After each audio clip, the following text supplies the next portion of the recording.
And welcome to another day of Port Jeff baseball. Another beautiful out here in Port Jefferson.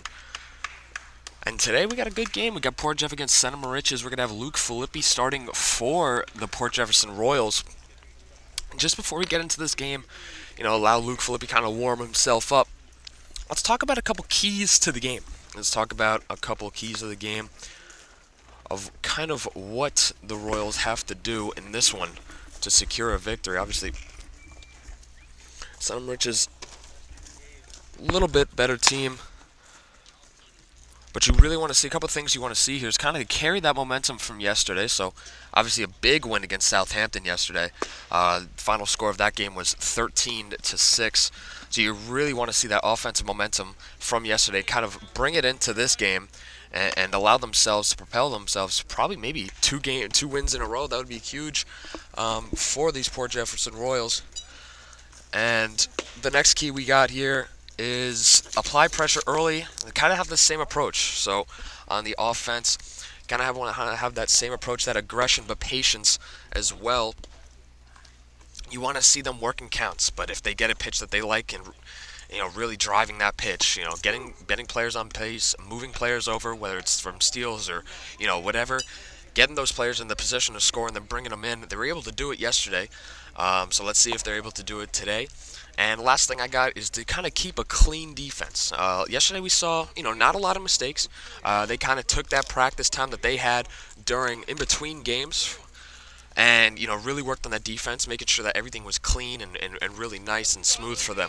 So in this game, you really want to see them keep that defense, and just like that, I'm pretty sure it's game time. So going over to the Center Moriches lineup, the first hitter is going to be Ian Kino, number 9 for Center Moriches. First pitch to him, start the game, is going to be high upstairs for ball 1. So, you really want to see the same thing from the pitchers as well. You really want to see Luke Filippi working the zone and, really commanding throwing strikes early in these counts. That pitch is going to be in there for a strike. Beautiful fastball. So Luke Filippi, what he's going to do is he's going to, really demand that strike zone. He's really going to want it. He's not going to give the hitters anything really too fat. That pitch going to nick the inside corner in there for strike 2. And now after throwing that first pitch ball, he bounced back in the count, get 2 quick strikes, and let's see if he's able to put away the batter right here. That one, he's going to swing and miss for the first out of the game. Strikes out Ian Kino. And that's really what you want to see. You want to see him commanding that zone. And right there, it was a little bit upstairs, but, since he had already those 2 strikes, he was able to throw something a little bit out there and get Ian Kino to reach. So the next batter we're going to have here is Falco. Falco up to bat. First pitch he's going to see is going to swing through for strike 1. And this is what Luke Filippi needs to do. We saw him pitch a little bit at the end of the John Glenn game. That one's going to be fouled off, kind of a half swing from Falco. It's going to be fouled off to that third base side, out of play. And it was quick, 2 strikes on Falco. Like I said, at the end of that John Glenn game, we saw him get a couple reps in that last little half inning of work. That one's going to be high and inside. And we saw Luke Filippi able to really command the zone. I mean, the Bayport game, we saw him struggle a little bit, giving up maybe pitches that you really want to see him more in the zone or whatnot. But you really did not want to see, kind of these fat pitches, these right down the middle pitches that he was giving him. So now Falco is able to work this count to 2-2 now, after 2 balls from Luke Filippi, and then he's going to throw a third ball to make the count full here. Count 3-2. So now Luke Filippi, let's see if he's able to put him away here. That pitch is going to be right in the strike zone, kind of that inside corner that he got Ian Kino with. He's able to hit again on Falco for the second out of the inning. 2 strikeouts, and so far Luke Filippi is dominating that zone, really commanding, really what you want to see. So the next batter is going to be Roop, the starting pitcher for Center Moriches. That we'll see in the bottom half of this inning. Let's see if he's able to help himself here. First pitch to Roop, going to be high upstairs. Tried to elevate that pitch that he got Ian Kino on. Unable to get Roop to swing on that one. Next pitch in there. He's going to be driven right through the infield, right past that third baseman. In there for a single. So Roop's able to help himself here, kind of extend this inning. And puts himself on first base with 2 outs. So the next batter we're going to see is Hermada. Hermada number 4 for Center Moriches. And kind of like Port Jeff, I'll say after this pitch, that pitch could be high upstairs. Kind of like Port Jeff, the 4th batter is also number 4, and he's also a lefty, so we're seeing some similarities from these teams. Luke Filippi's going to get ready to fire again. That one's going to be in the zone for strike number 1. Once again, battles back, throws that first strike, and then kind of commands the zone really in there to get a strike here to even up the count. Next pitch, that one's going to also be in there for a strike, and kind of that same spot, that that middle, but a little bit more towards the inside of the plate. And he really likes that pitch. He's gotten righties, and now he's working on Hermada here on the left-hand side. That pitch tries to curve it around, tries to get that little backdoor curve. Unable to connect on it. Now the count's going to be back to even 2-2. With 2 outs for Luke Filippi, really trying to finish that inning. Tries to get that call in the inside corner, unable to. That one's going to be a little bit too inside for the 3rd ball. To make the count full now. Both 3-2. Next pitch in there. Hermada's able to foul that one off to the first base side to keep himself alive in this at-bat. And like I said, building off that momentum from yesterday, if Port Jeff can really get out of this inning quick, get this guy out right here, get back into the dugout and start hitting, and let's say they get a couple hits, that's really going to be, paramount for this Port Jefferson Royals team as Luke Filippi checks the runner back to first base. He's not going to be able to pick him off, but still checks him back. Make sure he's not getting too far off the bag there. Next pitch is going to be that high elevated fastball. Hermada's going to foul that one off. It's going to be out of play. And now we got this battle. You want to see here if Luke Filippi can finish or if he, loses this batter. After having the count 1-2, he just throws 2 balls. Hermada's been able to foul off a couple good pitches. Next pitch, another elevated fastball. That one's going to come back out of play once again. And Hermada's really battling here. Really trying to stay in the count, stay in the at-bat, and try to get himself on base to extend this inning for Center Moriches. That one tries to throw that elevated fastball again. Hermada's not having it, so he's going to walk over to first base with his free base.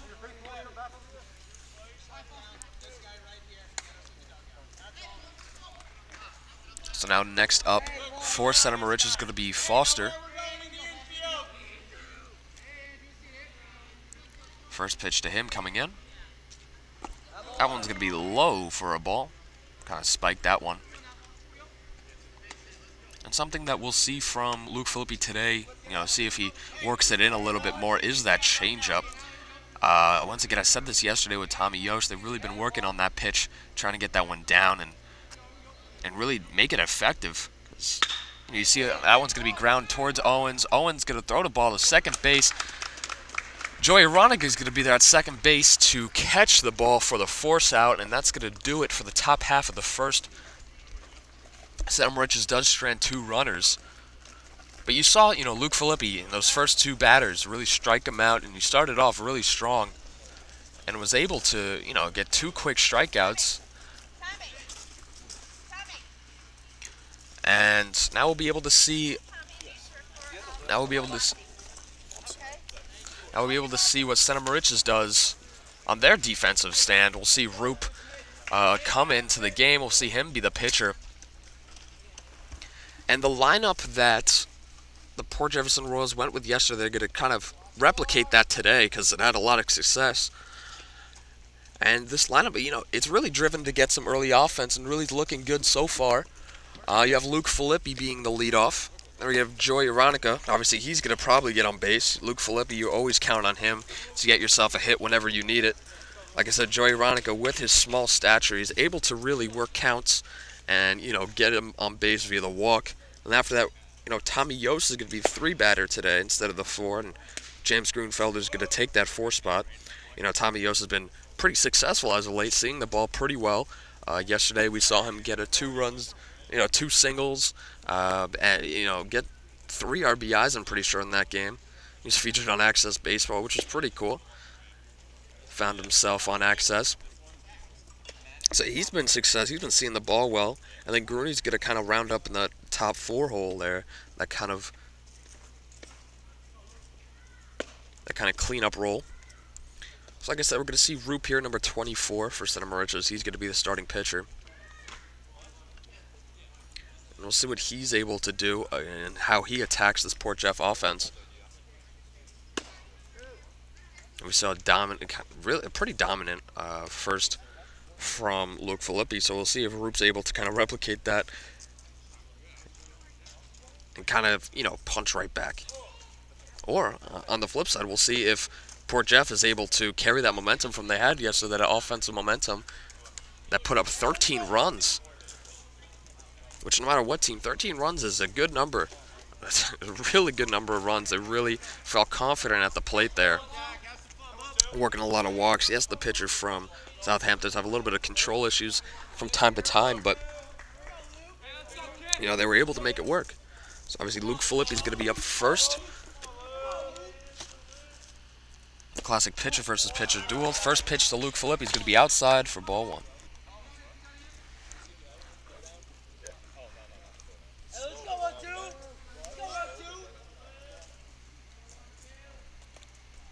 Next pitch is going to be high upstairs for another ball.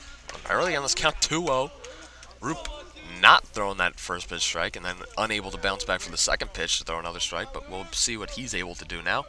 See if he's able to, you know, take a deep breath, kind of work himself, and throw a strike here. Luke Filippi, he's got a C pitch 3 outside for ball 3, and he's looking to start off the offense today. Luke Filippi is you know, if he can walk. Coach Rosen gives him the quasi-green light on 3-0, it seems. Next pitch, that one's going to be outside, upstairs for ball 4, and Luke's going to get himself on at first, and now we'll be able to see that this is what Port Jeff loves to do. They love it when Luke gets on base. Obviously, if you're a fan of Port Jeff, you love it when anybody's on base, but what they try to do here with Luke Filippi is really get him moving. They're going to try stealing him at second, and then maybe even steal third with Luke Filippi's speed. But with Joey Aronica up as well, first pitch to him is going to be a ball. So you're going to see Joey Aronica also is going to work this count. He's going, you know, he's super patient. He knows that throwing strikes to him is tough, so he uses that to his advantage to kind of work counts, get himself on base via the walk. So we'll see if he's able to do that here. And just like I said, Luke Filippi is going to attempt to steal at second. And due to the dropped ball by Hermata, he's able to work himself to second. So now we'll be able to see if he maybe moves to third as well.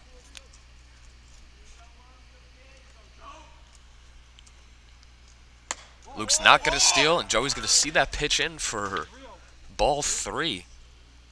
And just like he started off Luke Filippi 3-0, he also starts off Joey Aronica 3-0. So a little bit of command issues to start the game for Roop. That pitch is going to be in there, and Joey goes for the steal at third. But Luke Filippi's going to get thrown out. So that's going to be strike 1 to Joey Aronica here. Luke Filippi unfortunately unable to convert it, unable to get the third. Next pitch to Joey. It's going to be in there for a strike. Let's see if Roop can use that kind of momentum from getting out that catching that guy stealing, Luke Filippi. Let's see if he's able to use that to his advantage here. To finish the at-bat, he's unable to, so Joey Ioannika's going to work himself a walk to start off his day. Now your 3-batter is going to be Tommy Yost. Obviously, previously, you usually saw Tommy at the 4 hole, but working at the 3 spot today. Let's see if he's able to continue his success at the plate that we've seen so far. Tommy, first pitch he's going to see. He's going to foul that one off. Right back here to the backstop. Kind of hit the cap of the bat and kind of nubbed foul.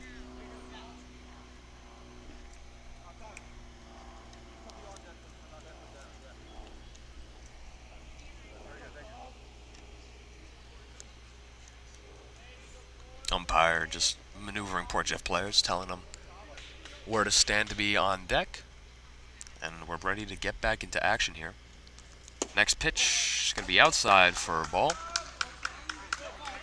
And you like this approach from Port Jeff, patiently aggressive. Patiently aggressive. I mean, we're aggressive on the base pads.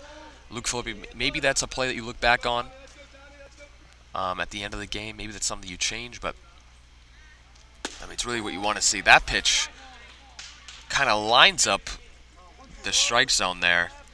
And if that's Tommy, I mean, honestly, that's probably a pitch that you want to hit. So we'll see, now with a 1-2 count, if he can work himself on base. Next pitch, going to throw another fastball. Tommy's going to whiff over for strike number 3.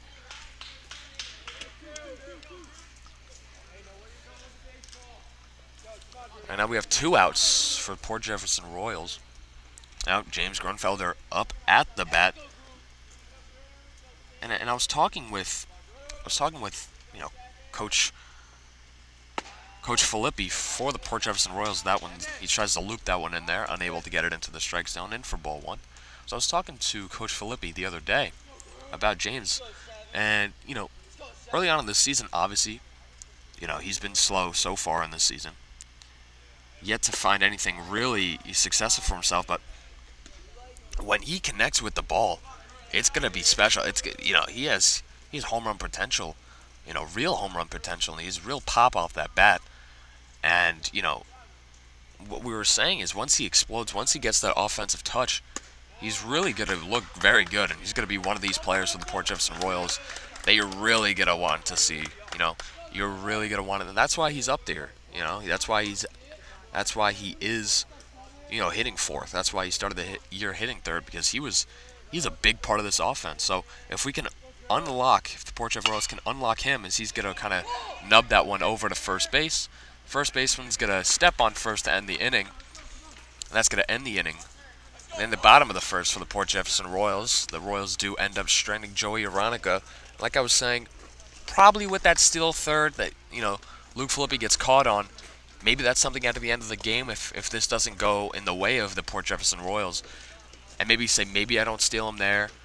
Maybe, I'm a little bit more conservative. But you really do like the aggression here that you're seeing early from the Royals. You really like the swings that they're getting on balls. You really like kind of everything.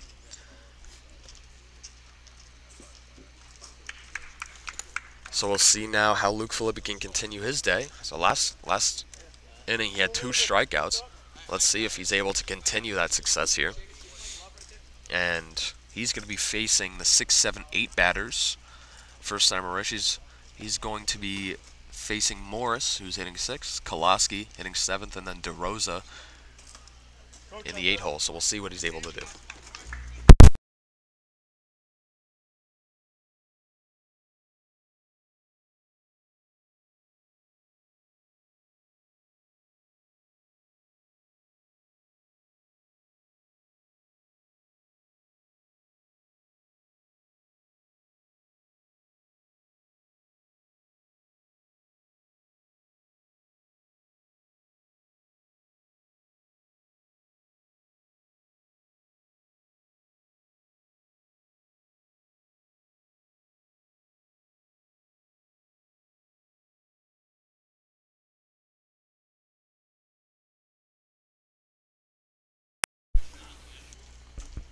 So Greeny fires the second. He's going to walk over to the mound here, talk to his pitcher, really, talk to his players, get everything suited up, ready for defense. And this is going to be huge. So this game, it's looking so far like we're going to have a very good game. I'm really excited to watch the rest of this one here and to cast it for you guys. First pitch to Morris is going to be in there for a strike, and Luke Filippi looks dialed in this game. He looks absolutely ready to fire. Second pitch is going to be a little popped up here into the infield. He's going to drop in the infield. No one from Port Jeff is able to make that play. That ball drops in, and Morris uses his speed to get himself on first, and that's probably a little bit unfortunate if you're the Royals. That kind of goes back to the keep the clean defense that we've seen right there. That's kind of a mishap play that needs to be made. But we'll see if maybe the Royals can work a double play here with Koloski up.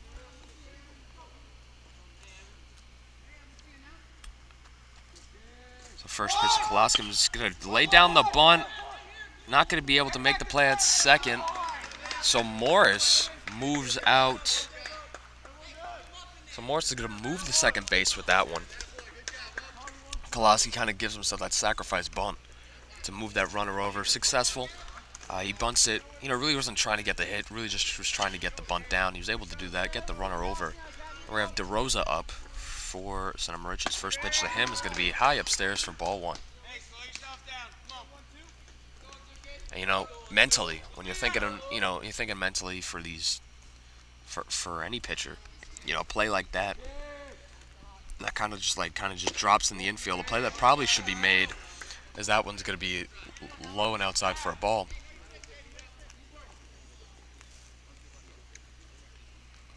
It gets to you a little bit. You have to work to not allow. You have to work to not allow that to get to you, not allow that base runner to really, spark any momentum and really keep this locked-in mentality that Luke Filippi's had so far. That pitch is going to be upstairs for ball. Now he's going to have a 3-0 count on DeRosa. DeRosa's looking to work himself a ball here, or a walk here, sorry.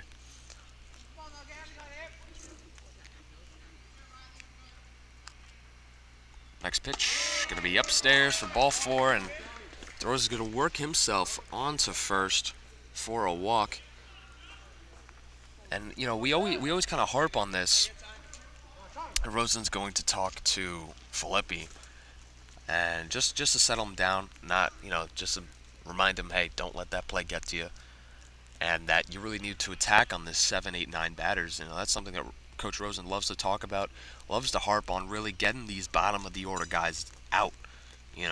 You're getting these 7, 8, 9 batters given to you, and these players aren't going to be, in varsity baseball, these players aren't usually going to be the best players on the team. So you really want to focus on getting these guys out. So first of all, we saw, and now we're going to see probably another sacrifice bunt. And so another sacrifice bunt gets it down. Luke Filippi makes a throw over to third base, gets that force out there, and that's really huge to get out that lead runner for Port Jeff. You don't really have to worry about a guy being at third.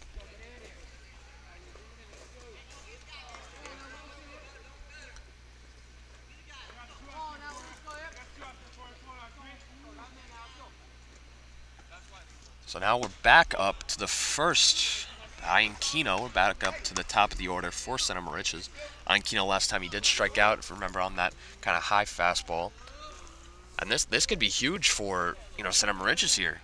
A single here from Ian Kino at the top of your order could work yourself a run. That next pitch could be fouled off right back to me here in the backstop.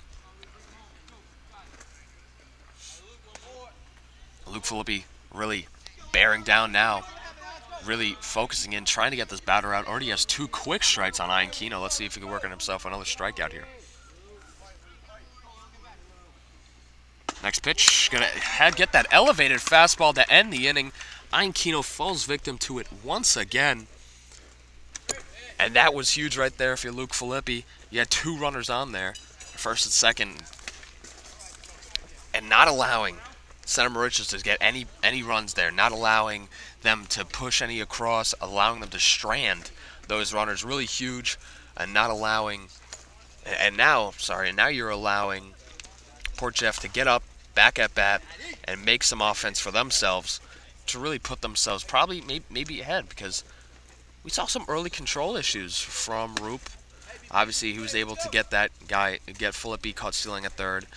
Then he was able to strike out, and then a ground out from Yost and Grunfelder, respectively. But other than that, I mean, we've seen majority of control issues. So we'll see if the Port Jefferson batters here could really take advantage of that, work themselves on base. For this half inning, we're going to see Owens, our 5 batter, Daniel Owens. Then we're going to see Natty Mullen, your number 6 batter. Then we're going to see Abby Rolfe, your number 7. So that's what we're going to see in this half inning offensively for the Port Jeff Royals, and you want to see if they're able to work themselves on here. So we'll see what they're able to do.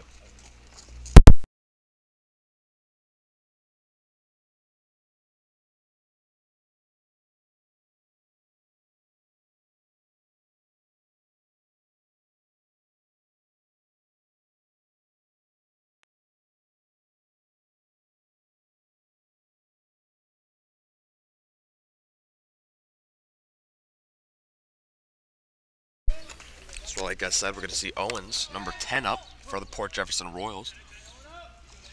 First pitch he's going to see is going to be inside for ball 1, and starting off with this good approach that we like to see, taking that first pitch.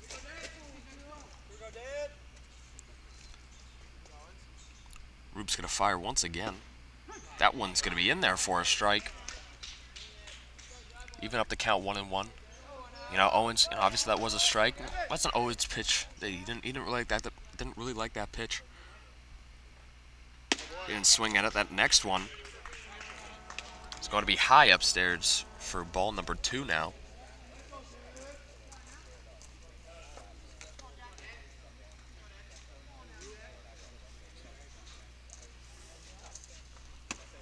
Next pitch could be outside. Now he has 3-1. So after seeing that strike, you know, he's seen 2 more balls now. Now he's in the driver's seat. Let's see what he can do offensively. To get on base, Roop fires again. That one's also going to be outside. Owen's going to take his base to start off the Royals offense here with a walk. We're going to have Natty Mullen, 66, up at the plate now. Natty looking to explode offensively, really be strong here to work himself maybe a little bit up the order. The first ball he's going to see is going to be a ball, and Natty Mullen was unable to make it to yesterday's game. You know, he was feeling a little bit down. Obviously, you know, nothing major.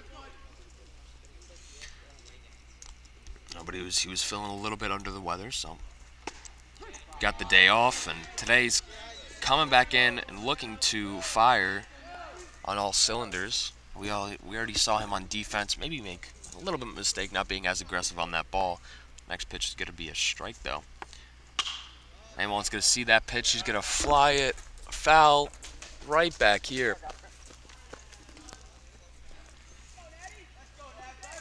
For the second strike of the at-bat.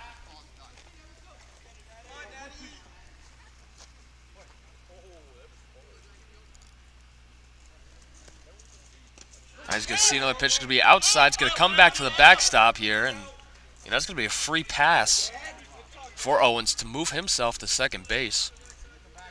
You know, unlike Southampton's backstop that we saw yesterday, this backstop presents, you know, a little bit more depth. So he was able to move across to second base, and now with a runner on scoring position, that one's going to be outside. And we're seeing Roop kind of yank a couple of these pitches. We've seen it on both at-bats here. He's yanked a couple of pitches there, not really getting it across the zone like he wants to, kind of holding on the ball just a little bit too long. And the Royals are not giving him any gifts. That next one's going to be pop that one foul once again. It's going to be pop back over here to the Port Jeff side dugout.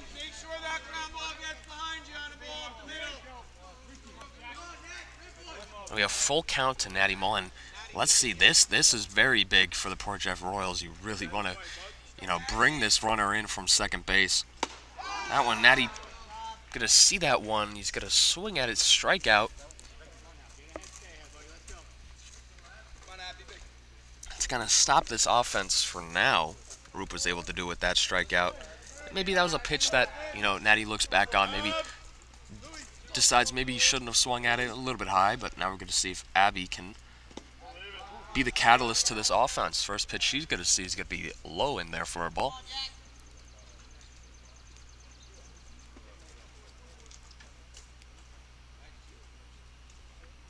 She gets back in the box. Roop gets set himself. He fires. And another one of these outside pitches. And you want to see Port Jeff take advantage of the fact that, it's clear that Roop is just not feeling, doesn't have that really feel for the ball right now. So working these counts, getting him to, walk these players. That's another one that's going to be outside. Hermata tried to get that one back into the strike zone, but was unable to. That count's going to be 3-0 for Abby. And you're going to look at a take here. That one's going to be in there for strike one. Kind of that get-me-over pitch that Roop was able to send into the strike zone. So now with a 3-1 count, Abby's really looking for the best pitch possible here. She swings at that one. It's going to be high in the air. Falco's battling the sun right there. And short left. He's going to run that one back in. And with that little fly out, a little pop out right there for Abby Rolfe, you're going to have 2 outs for Port Jeff. I still have that Owens on second base. If you're Mossier, or if you're the Port Jeff Royals, you really want to see if they can get that runner across here. First ball to Massimo is going to be upstairs in for ball 1. And yeah, swinging is obviously what you want to see here for the Port Jefferson Royals, to apply that pressure and, be aggressive. But you also, with another ball in there to Masi, you also have to understand that this pitcher is not throwing strikes. This pitcher is not giving, Port Jeff a lot of pitches to hit. So maybe you want to, lay off a couple. Obviously if you see a really nice pitch, obviously drive it. But you maybe want to have more of a patience. That one's going to be upstairs for another 3-0 count. Maybe want to be just a little bit patient here. Even if he gets like a strike or two, it's like, he's probably going to throw you a ball. Hasn't had much success throwing strikes. So maybe you're looking at walking. Obviously your idea when you're going up at the plate isn't to walk, but just something. And that one's going to be inside. Massimo's able to get out of the way for ball number 4, and he's going to work himself a walk to get himself on first base. And with that walk,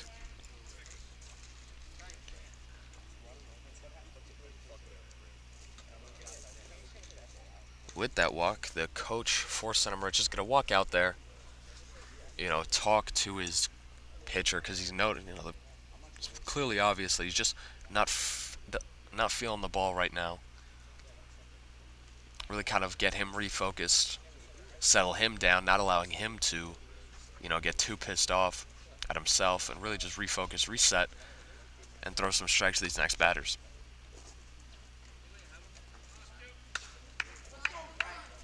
You have the catcher, you have Falco saying a couple more words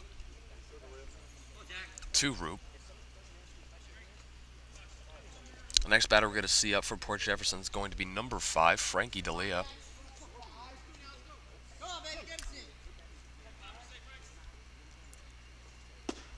First pitch to Frankie. Frankie probably thought it was a little bit low. Not a pitch that he wanted to really swing at for the first pitch, but it was in there for a strike. Next pitch, a little bit upstairs now for a ball to even up the count, 1-1. Frankie D'Elia working to get himself some offensive success here. Next pitch, Frankie's going to swing right under. Now he's on a 1-2 count himself.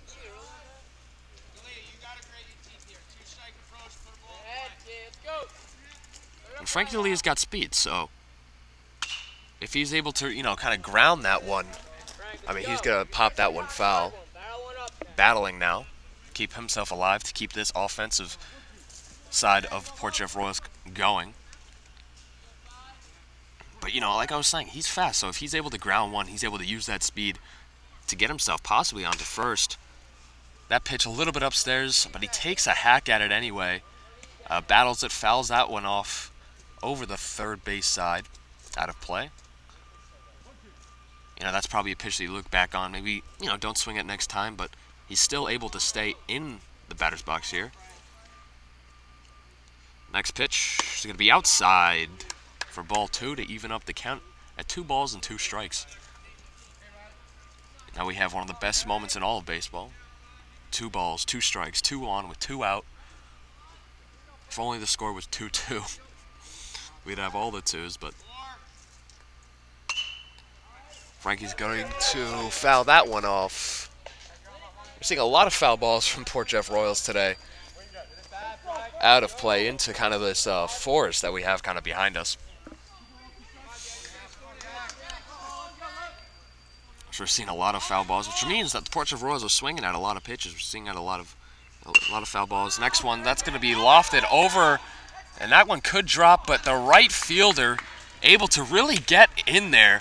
Had a great read on the ball early, able to use his speed to get to the ball to end the inning for that third out. And, unfortunately, the Royals do strand 2 runners, unable to get across any runs, but, that's some success right there.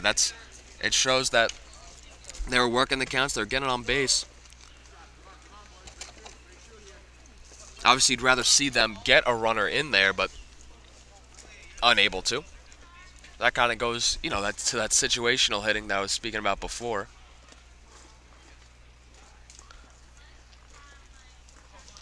So now, with that being said, let's see how the Royals can bounce back right here. So the batters that we're going to see for Center Moriches, we're going to have Falco, Roop, and Hermata. They're 2, 3, 4 batters. So you really want to see a quick inning here from Luke Filippi. Dominant, get probably a 1-2-3 in here. With the success of that offense there, I mean, obviously they weren't able to get any runs across, but with that little success that they had, you really want to see them keep on using that momentum to their advantage. So you really want to see a quick 1-2-3 here for Luke Filippi, so Port Jeff Royals can get back and get the bats rolling.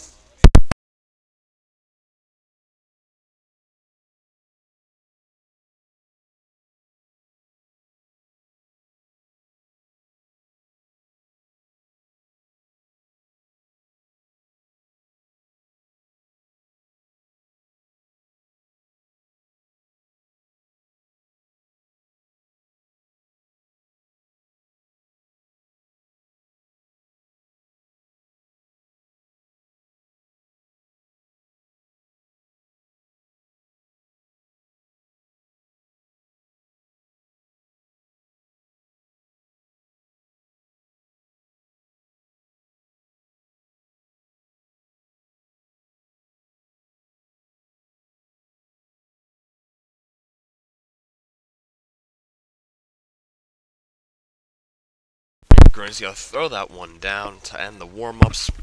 And this inning, like I've stated previously, this inning is really huge. This inning is going to be a tone changer here because, you're really getting the heart of the lineup here if you're Luke Filippi. You're getting the 2, 3, 4 batters, and then anything past that, you're getting their 5. So if you're able to work this and get these guys out quick and not allow any offensive success, on the other side, you look at Port Jeff, they have the top of the order due up, so that's where their offense is really going to come from. So we'll see, this kind of can really set the change and really spark something really big for the Port Jeff Royals and put themselves in position to get themselves the lead in this game. So the first pitch to Falco is going to be a ball. Second pitch coming in now, a little bit high upstairs for ball 2.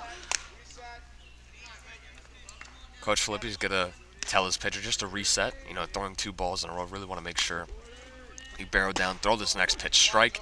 And Luke Filippi, just as we said, he refocuses and gets himself that first strike of the at-bat. It's going to be 2-1.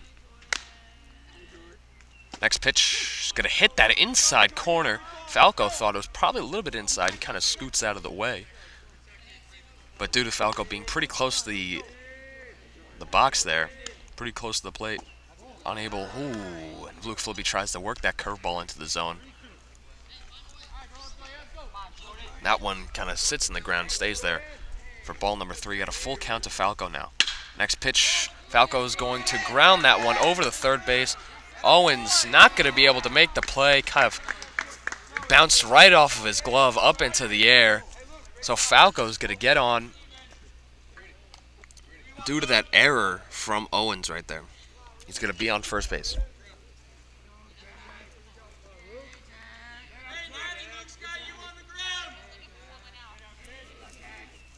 Next pitch. It's going to be upstairs into Roop now, who's up at bat.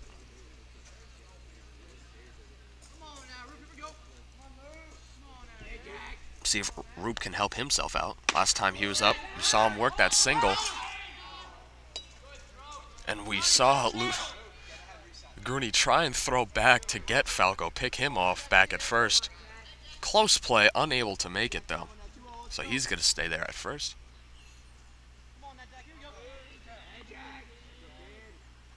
Next pitch, unable to get it into the zone. Pitch is a little bit inside. We got a 3-0 count to Roop here. Center Moriches is looking. That one's going to be inside for ball 4. So Roop's going to work himself on first. Now Center Moriches is going to have runners on first and second. And if you're Luke Filippi right here, you really want to bounce back here, not allow anything to happen. You really want to stop this inning right here with Hermada up. You really want to start now with their number 4. First pitch to Hermada is going to be in there for a strike. So we'll just see here how Luke Filippi bounces back from a little bit of adversity, getting these 2 first runners on to start the inning. He's going to square in for the bunt. He's going to throw that curveball. They're going to try to get the runner at first, unable to. And I think they're calling that one a strike. The umpire's saying that he did not pull that bat back in time. That's going to be a strike on that swing right there. So he's going to have an 0-2 count here to Hermada. Let's see if he's able to finish off this at bat here. This would be massive to get back into this inning. That pitch curveball, beautiful curveball. Kind of backdoored into the strike zone for that strikeout there to get the first out of the inning. That's going to be Luke Filippi's 4th strikeout of the game. Now with the number 5 batter, Foster, up. Last time he was up, he grounded out. First pitch to him, working that kind of bender again. Right there towards the outside of the plate, gets the strike call. Now, so he starts this batter up with a strike. Coach is telling Tommy Yost over there at first to hold the runner on. Luke Filippi's going to look the runner back at second base. And Luke Filippi, little blemishes in the first 2 batters, as that pitch is going to be fouled once again back into the driveway there. Doesn't hit any cars. Cars are safe. No worries. Now he's 0-2 on Foster. And strike 3, another one. Fastball blows it by him for his 5th strikeout of the game. Now, these last 2 batters, he is taking full advantage of. After having that little error happen, after walking Roop, able to bounce back, throws 2 strikeouts, 1 to Hermada, 1 to Foster. Now with Morris up, last time he was up, he hit a single, so we'll see what he's able to do here this at-bat. First pitch to him is going to bounce in front of Grooney. Grooney's able to make a good defensive play to not allow the runners to advance to second and third.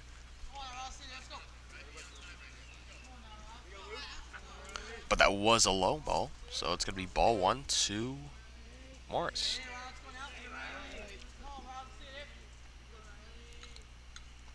Second pitch. It's going to be high upstairs for a ball. Morris did not swing on that one. He was able to hold up. Almost swung. But he did not. He held back. So that pitch was called a ball here for 2-0 now. Next pitch in there for a strike. It dots the outside of the zone.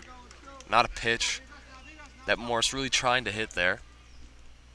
But it is good for Luke Filippi to see that one strike go across. Second pitch. In there for a strike, too.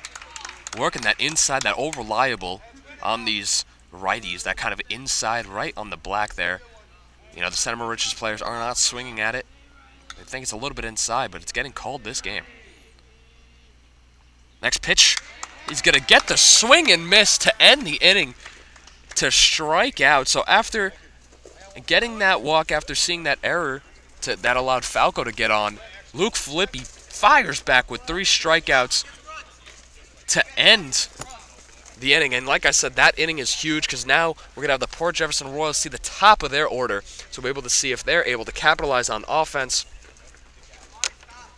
and get some runs here. That last inning was huge for the Port Jefferson Royals.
Like I said, we're going to have the top of the inning. Luke Filippi's going to lead it off for the Port Jeff Royals. And early on, it's looked like a tight game here. Not a lot of offense so far.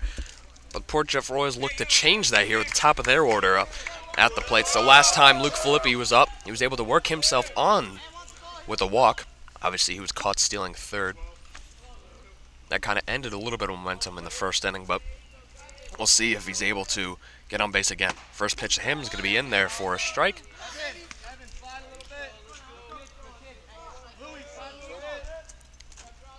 So Filippi starts himself down 0-1. Second pitch is going to be low for a ball to even up the count at 1-1.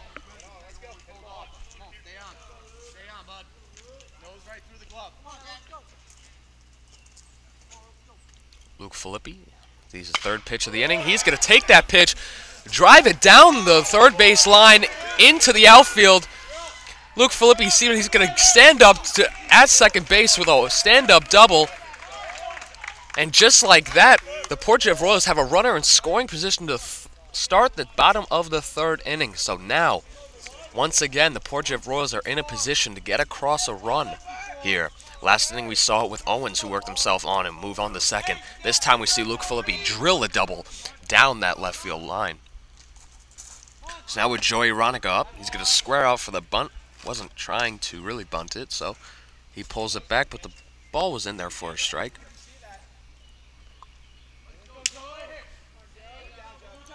Joey now gets ready for the second pitch. He's going to square around for the bunt. He's got to try and steal third. This time he's able to steal third. So now, Port Jeff Royals, unlike the first inning, now they have a runner at third base 90 feet away from getting that first run of this game. Jerry Ronica is down 0-2 in this count. He's going to foul that one off. Really fighting this at-bat. You're seeing the Royals players and teammates cheering on Joey Ronica for the good fight that we're seeing here in this game.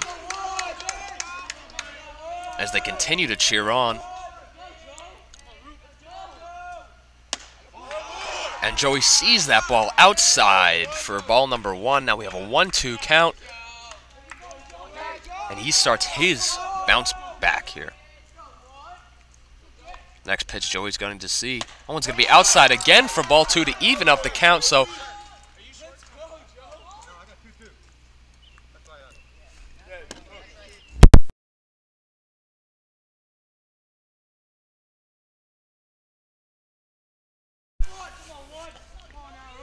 now with the 2-2 count, Coach Rosen just wanted to make sure.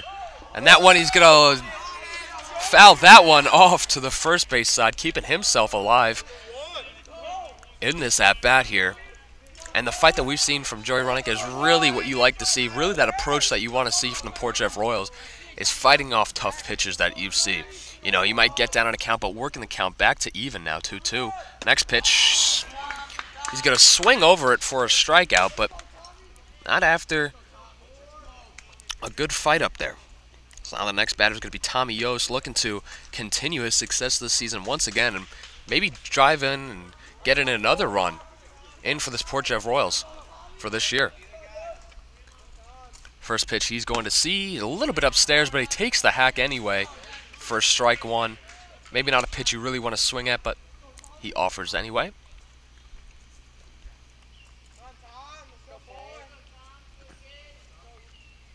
Next pitch, Tommy's going to see, he's going to get that one through the infield, in for a single, it's a right field, and Tommy Yost gets another RBI single. So that's 3 in the past 2 days. Luke Filippi comes in to score, and just like that, the Port Jefferson Royals take the lead 1-0 in the bottom half of the 3rd inning. Now with Gurney looking to continue the momentum built off of that last single and built off of this half inning. First pitch he's going to see, probably a little bit low, but Gurney swung at it, in for that strike 1. Obviously, right now we have runner at first base. That's going to be Tommy Yost with a 1 out after that Joey Ronica strikeout. Next pitch, that one's going to be also a single, this time to left field, and Gurney's going to get on base, in for a single. Runners on first and second, and now the Port Jefferson Royals are rolling. They are seeing these pitches. They are working counts. They are getting pitches to hit, and they are hitting them, driving them. You know, previously, Tommy got one past the first baseman into right field. This time, Gurney kind of lifts it over the shortstop into left field. We have 2 singles now. Daniel Owens up at the plate. Let's see what he's able to do to continue this inning for the Port Jeff Royals. First pitch. Let's get a clip that inside that's been getting called all game. That little inside corner right there. It's a nice spot for pitchers. In for strike 1. Next pitch to Owens. He's going to dribble that one to first base. Let's see if he can use his speed. He's going to use his speed. Get on to first. And now the bases are juiced. Natty in a big spot here to get the offensive rolling. He's really looking to get his staple moment for this varsity team. And you saw on that dribbler a little bit of confusion there. I think that second baseman wasn't really in the position that he was supposed to be. First baseman moved over to first base to, you know, field that out. But it got by the pitcher, and once it got by the pitcher, it really just kind of kept on kind of dribbling in the infield. No one was able to make the play.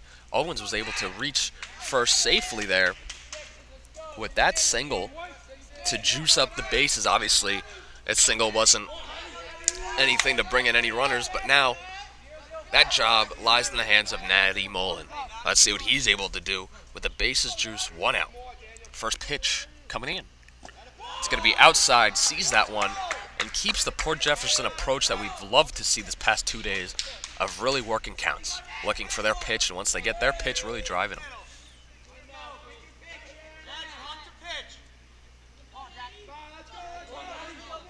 Next pitch into Natty Mullen. He's going to foul that one off. into the backstop here. Number 66 for the Port Jeff Royals.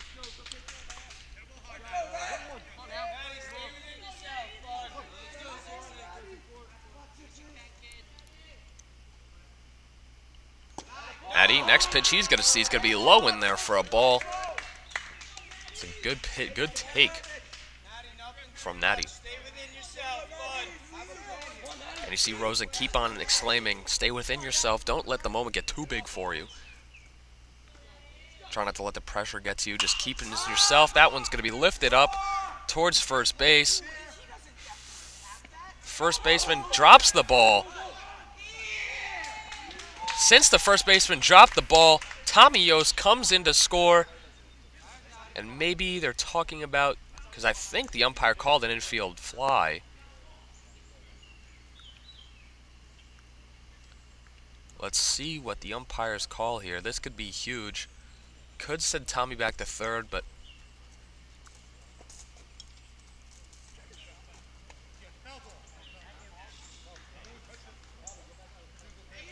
and that one's going to be called a foul ball.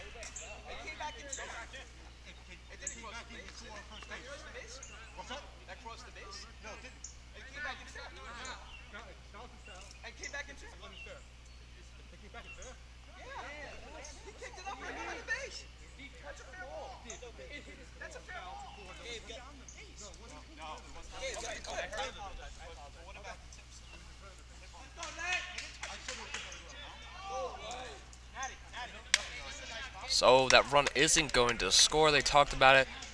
The final decision on that was a foul ball. It seemed that the ball was kind of lifted over that first base side, but then came in foul, bounced back in foul. So now it's going to be a 2-2 count after all the confusion settled up. Port Jefferson Royals teammates cheering. That one's going to be lifted towards that first base side once again. This time definitely going to be a foul ball. First baseman once again unable to make the catch in foul territory. So Natty working himself right here, staying alive. It's still this 2-2 count.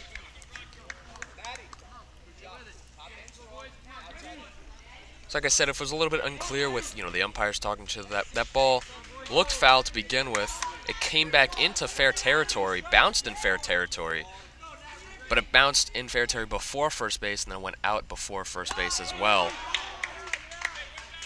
which means that it was a foul ball. So that next pitch Natty sees is going to be upstairs. In for ball 3. Now we have a full count here. Natty, even if he walks it, that brings in a run. So let's see this next pitch. Huge. He's going to take that one, lift it over now this time to the third base side. Third baseman getting under the ball. Makes the catch. In for the second out of the inning. And that foul ball was not deep enough to move any runners. And now Abby Rolfe, the job shifts over to Abby Rolfe here. And now it's her turn to see if she can bring in these runners here. First pitch she's going to see. It's going to be high upstairs for ball number 1.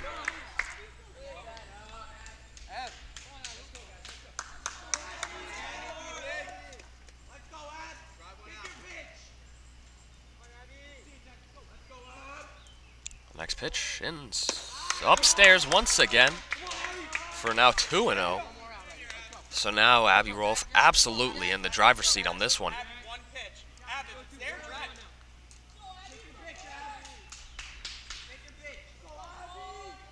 Let's see what she's able to do. Next pitch outside this time. Actually called in for the strike, sorry. Looked outside in the beginning, but able to come back into the strike zone. In for that strike call, so the count's going to be 2-1. Next pitch. That one's definitely going to be outside. I held myself before saying that one's definitely going to be outside for ball 3. Now it counts 3-1. Big opportunity here for the Port Jefferson Royals to blow open this game. But also an opportunity for Roop to end the bleeding.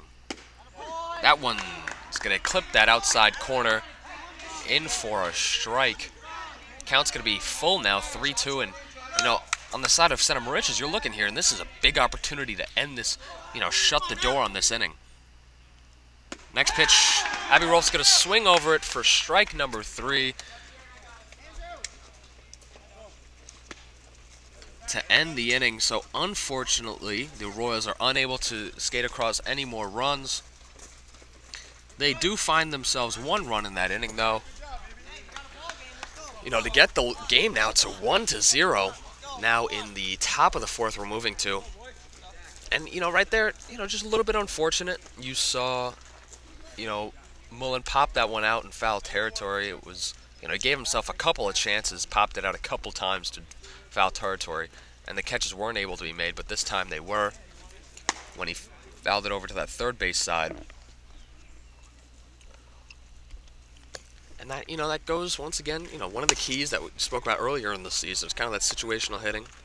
They were unable to execute on that one. But we'll see now with Filippi back onto the mound here to start the 4th. We'll see how he continues his day. Already has 6 strikeouts for the 3 innings of service that he's had so far. So we'll see if he's able to continue that and get more outs as well. Once again for Luke Filippi, we're going to be seeing now that 7, 8, 9 batters. So these are the batters that you really want to attack. These are the batters that you really want to get out quick and not allow Ianquino to get back up.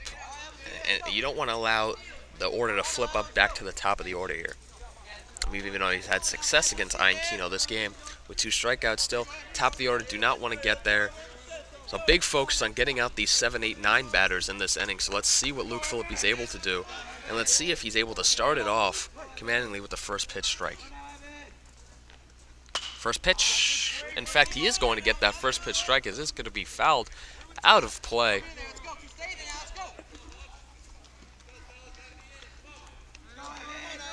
Next pitch now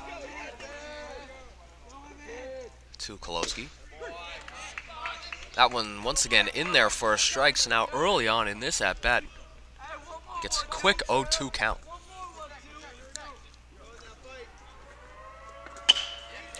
He's going to ground that one over to the second baseman. Joey Ronica is going to try and make the play, unable to make the play. Scoots under his glove. So he's in there to get on first base. And that's just another play that should be made. So we saw Falco get on base with an error, and now we're going to see the same thing for Kolosky there. Now we have DeRosa up. He's going to square up for the bunt. He's going to pop that bunt up. He's going to hit the top of the backstop, so it was unable to be caught. First pitch strike, foul ball. And that's, you know, if you're Luke Filippi, obviously that first batter, very unfortunate that you get quick 2 strikes and then you get the ground ball that you want. Just unable to convert, but, you know, he battled back and focused on to this next batter. He's going to square for the bunt again. This time he's able to get the bat back.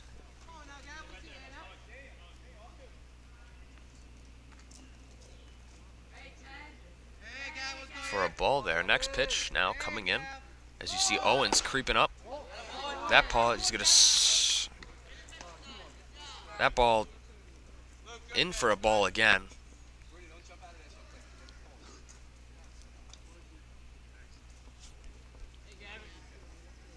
Next pitch. It's going to be high upstairs. Now we get 3 balls. 3-1 count to DeRosa. Let's see if he can bounce back here. That pitch is going to be skied foul towards the first base side. That's going to be out of play. To make the count now full count. For the opportunity now for Luke Filippi to get past this batter. After this, we're going to see Hiller. Maybe, you know, maybe you do work a ground ball, get the double play you need, so you don't have to worry about the lineup flipping here.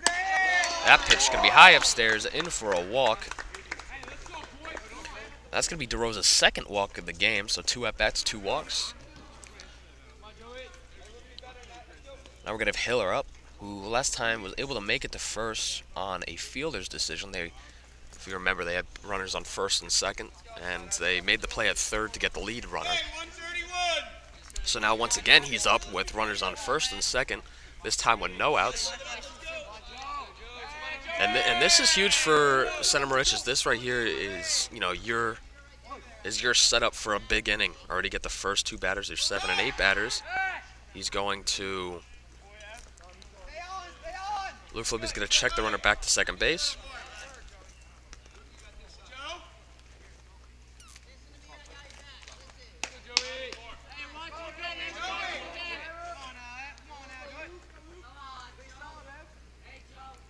This pitch, once again, he goes around on that bunt attempt, unable to make contact with the bunt, so that's going to be in there for a strike.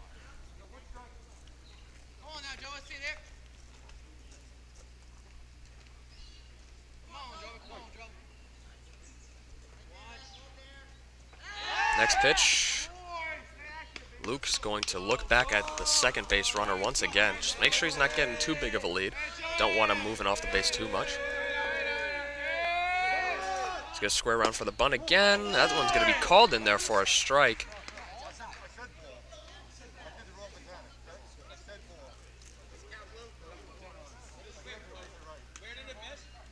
Oh, that one was outside. He made the arm movement up being a strike. I thought it was a strike call. But he did say ball, so one's going to be a ball in there. He's going to square around for the bunt again. On the bunt attempt, once again, it's going to be a swing, so he gets the strike 2 call. So now if you're poor Jeff, you have to be a little bit comfortable knowing that he's probably not going to bunt it here, because if he bunts it foul, he's out anyway. So he's going to stay up, not square this time. You can see that pitch, and that pitch missed. So now this count's going to be even at 2-2, with 2 on, this time with no outs. This is a big spot once again for Hiller. He's going to see that pitch, strikes out on a pitch that might have been a little bit out of the zone. But poor Jeff will take that. And now, you know, this is kind of what you didn't want to see if you're the poor Jeff Royals. The lineup does flip. Now we have Ian back up at the plate. You know, kind of a little bit unsuccessful so far with 2 strikeouts to start off this game. But this is a big opportunity for Ian to get, you know, a runner across on a single here. So first pitch he's going to see is going to be upstairs for a ball. You see Rosen telling his pitcher to try and work ahead, so now he's going to try and even up the count first on this next pitch. That one's going to go in, and that one's going to be skied over to the left fielder. Abby Rolf's going to try and get under that ball. She makes the play, chucks it into second base to try and see if she can double it up. Unable to double it up. So Ian going to fly out there. And Abby Rolf was able to make a really nice play defensively to get there and make that play. So now we're going to have that number 2 batter. We're going to have Falco, who last time he got on base, and due to the error that we saw from Owens, we're going to see this time first pitch high.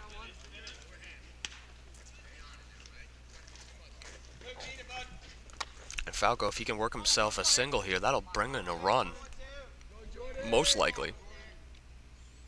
Next pitch to him is going to be fouled over, out of play towards the third base side.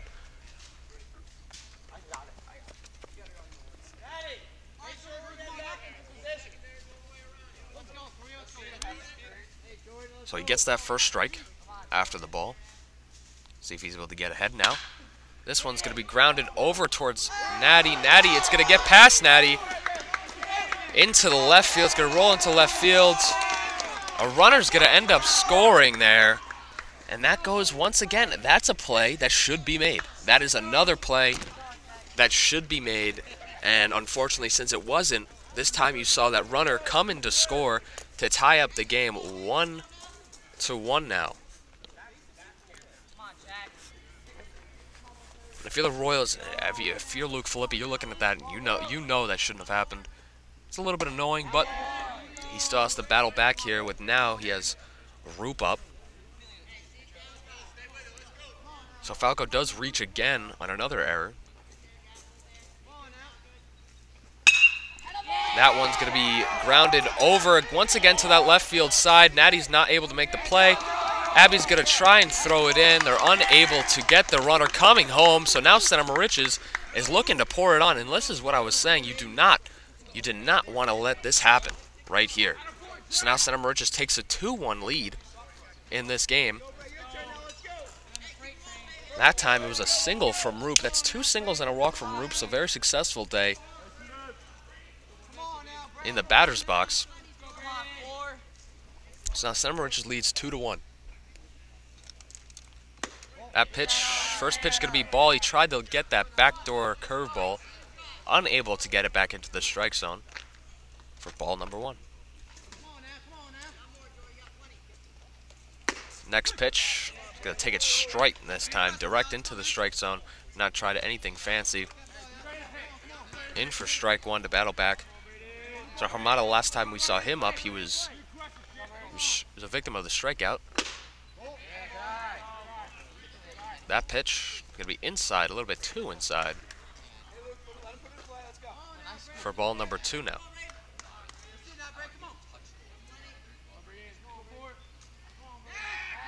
Look, Filippi's going to look back Falco once again. We've seen a couple times in this game. And Hamada this time is going to take that pitch right back up the middle. Frankie D'Elia is going to have the ball in center field. Tries to throw out Falco coming in, unable to do so, and just like that, Center Moriches is up to a 3-1 lead in this game. And Hamada just took that pitch, drove it right back up the middle, right over the second baseman. So now we're seeing a little bit of struggling from little struggle. Little struggle from Luke Filippi early in this, in this 4th inning. As that ball is going to get by Grooney, and then Grooney's going to try and throw out the runner at third, unable to. So runner's going to advance to second and third now. Oh, I'm sorry. Let me change the score to 3-1.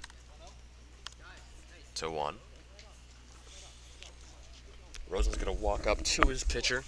Just kind of calm him down because, sensing a little bit of momentum, also calming down the momentum. A little bit of timeout for Center Moriches here. Now we're going to have Foster up. Last time he was at the plate, he was a victim once again to the strikeout. And that was that last inning right there. That was that 3rd inning. Really ended it off with 3 strikeouts to Hamada, Foster, and then Morris. That really we thought was going to set the tone, and did. They were able to get that runner across for poor Jeff. So Foster is going to foul that ball off towards that third base side. There are 2 outs here, so he can work this guy out, end the bleeding, so to speak, and get his batters back up at the plate. That's got to be your focus here if you're Luke Filippi. It's like, yes, as that one's going to be upstairs for a ball. It's like, yes, you gave up 3 runs. You wish you had a couple things back. You wish that had that Falco single back, or that error that he was able to reach on, sorry. You wish you could have that back. You wish, also that next one that got through to the infield, you wish that one was made. The 3 runs that did score, that's something that's in the past. You got to kind of forget about it and move on. As Foster's going to foul that one off. Like I said, you have to move on and really focus on, okay, that happened, that was in the past. Now, my focus is on getting this batter out and ending the bleeding so my players can work offensively to get me more runs. That's got to be the focus here. Next pitch, going to ground that over to Owens. Owens is going to fire over to first. He's going to be safe at first. That ball gets by Tommy Yost. Foster is going to move over to second base on the overthrow. And that infield single, very unfortunate. 2-run score for Center Moriches. So now the lead's going to be 5-1. And if you're looking over at Owens, there's an error on the throw for sure, but Foster did get that infield single.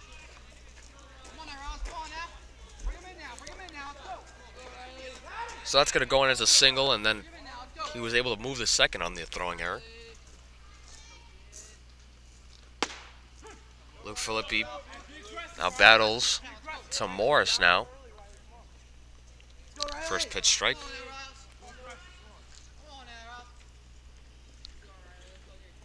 a string of singles here as they try to steal third base, and they're able to get in there.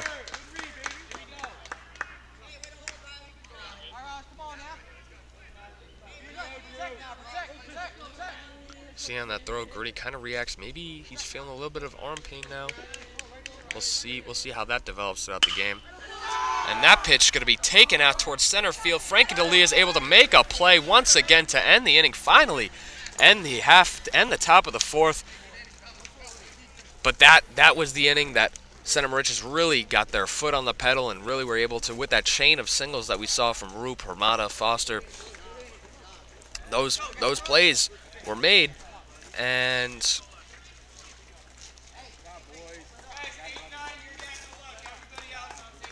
they really poured it on there. Got 5 runs in that inning. So now we're going to see what Roop can do on his side. Get things going.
So now going into the bottom of the fourth, we're going to see a new pitcher for Center Moriches. And now back on offense, Port Jeff, we're going to have 8, 9, then top, it seems.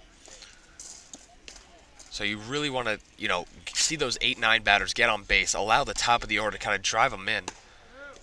Kind of like we saw from Center Moriches in that half inning. We saw them get the bottom of their order guys to get on base, and then the top of the order drove them in, and that's the same formula you want to see from the Port Jeff Royals here in the bottom of the fourth here to give themselves a little bit inch closer, if not take the lead here.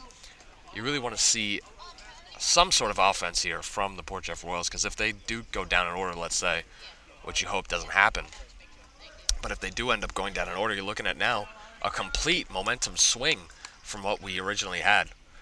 So to start off this inning, we're going to have Massimo Cipriano up at bat.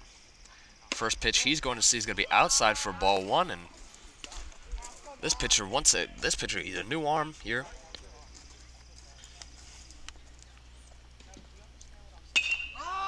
Massimo's going to see that pitch. He's going to pop it into the air. It's going to ground there. It's going to land in front of the Roop, who's now the second baseman. And he's able to make the play over at first base to get Massimo out for the first out of the inning. Now with Frankie D'Elia up, we'll be able to see how he's able to start off the offense for Port Jeff Royals here. First pitch, she's going to throw. It's going to be in there for a strike.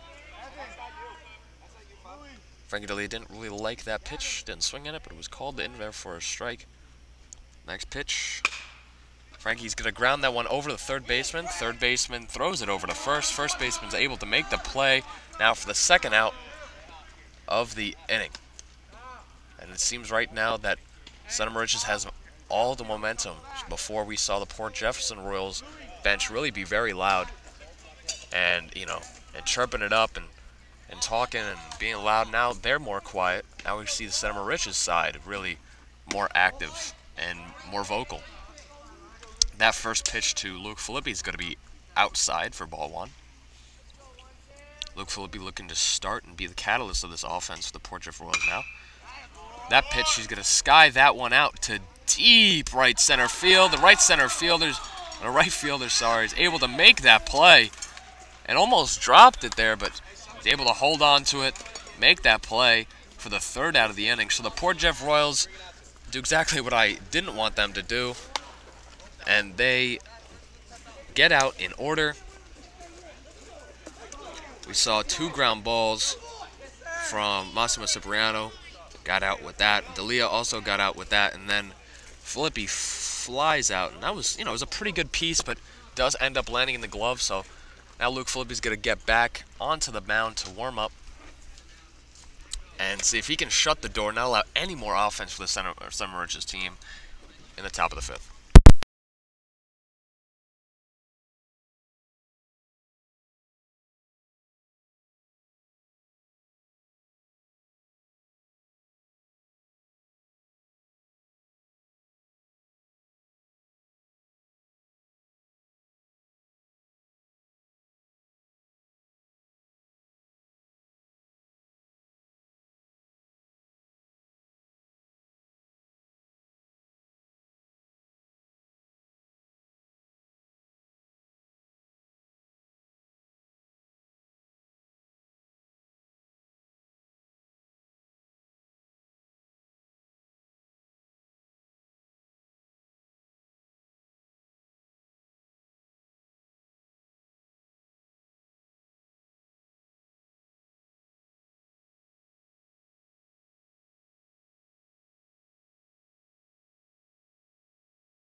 First batter, he's going to ground out over there to Joey. Joey was able to recollect himself and make that play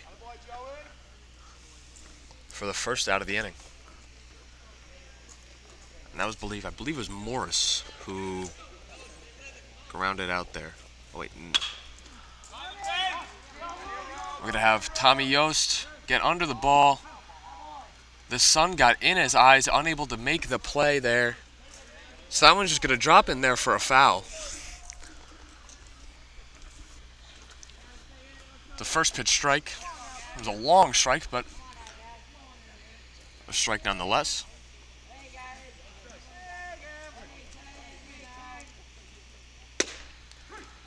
That one's going to be in there for a strike. Now 0-2 count.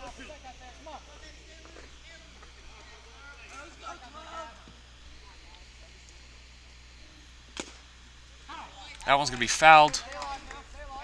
Not into the glove. It's going to roll back to the backstop right here.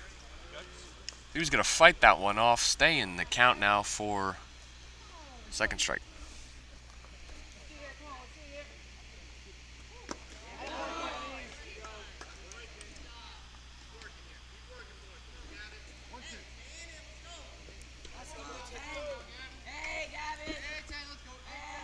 Next pitch coming in. That one's going to drop in there for strike number 3 for the 8th strikeout of the inning. Also the second out of this inning. So now we're going to have Hiller, number 2. Last time he was up, he did strike out.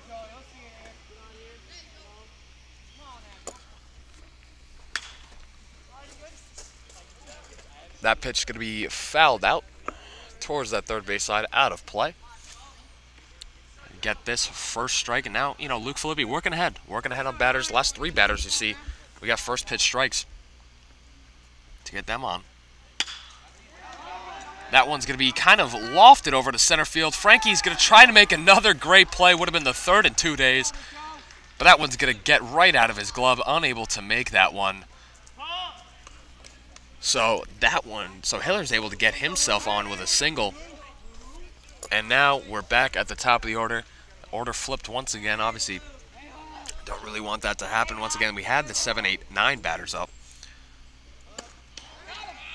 But we've seen some success and almost able to get the runner at first out, back at first, but instead was unable to. Next pitch is going to be high. Gurney maybe tries to throw back again, did not.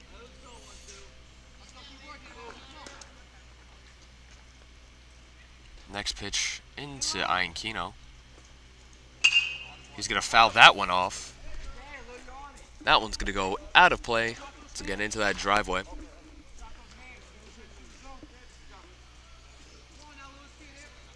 Now, you really see here, Luke pounding the zone, trying to get back into this count.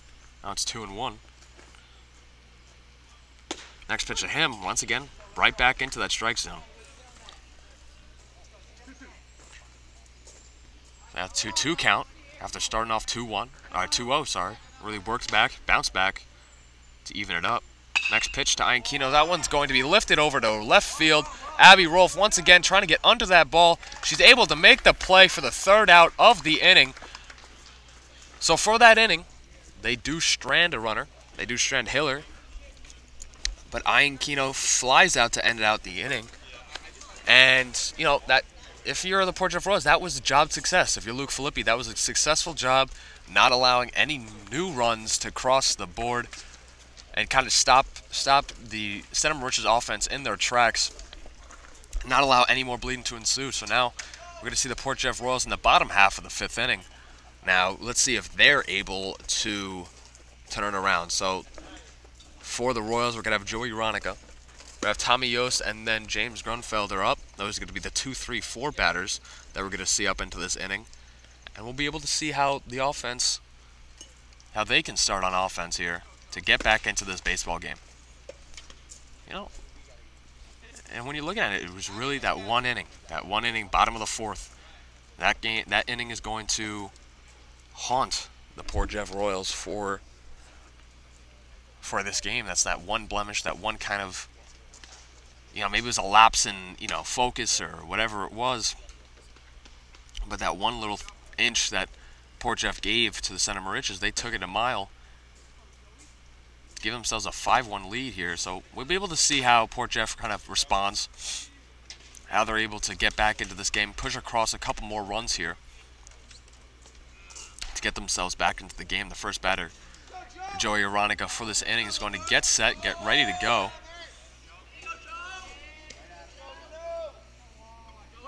Last time he was up, he was a victim of a strikeout. First time this time, he's going to ground it right back to the pitcher.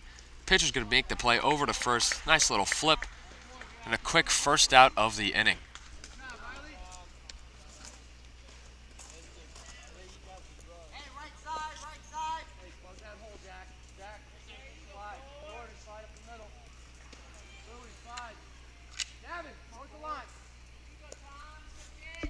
So we see this pitcher so far has been more of a contact, pitch to contact. Got to getting these players to, you know, get into weak contact. We've seen, you know, ever since he's came in, nothing but ground outs and flyouts. So we see it's kind of a working formula for him. He tries to maybe get that bender to get back in, unable to. Didn't really bite that much, so he's going to be in there for a ball. 1-1 count. Next pitch over to Tommy Yost. That one's going to be lifted to center field. That one's going to drop in there for a single. Tommy Yost continues his offensive success with another single in this game. So that single from Tommy could have started something. We're going to have Grooney up. And Grooney, last time he was up, I'm pretty sure he also had that single. That one's going to be lifted over to left field in foul territory. And the left fielder wasn't able to get under the ball. The ball drops in there. Tommy, foul ball, man. Come on. Hey, you go 7. Come on now, you gotta hit. Let's go, good. Come on, 7. Quick.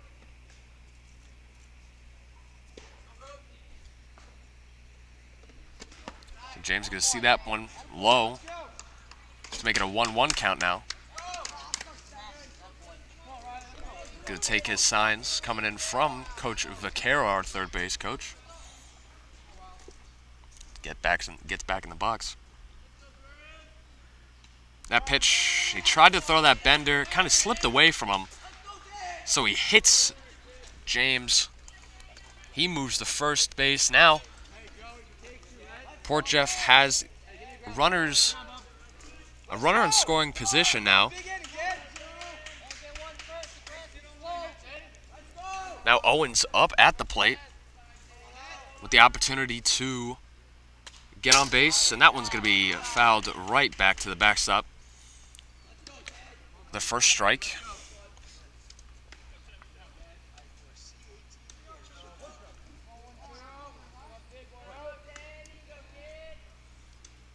Next pitch he's going to see coming in shortly. He's going to look back at the runner, Tommy Yost at second base. Just walked him back, not really anything serious. Next pitch now. He's going to yank that one. It's going to be low for a ball.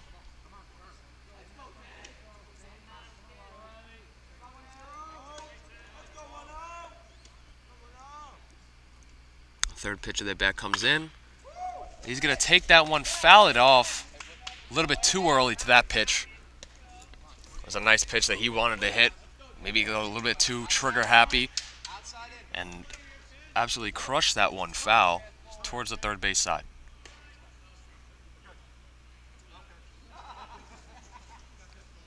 Umpire, I think, had something in his eye. He called timeout to make sure that he could see all good. We're back in action. And he gets that bender to kind of work in there. 4 strikeouts, strikes out Owens.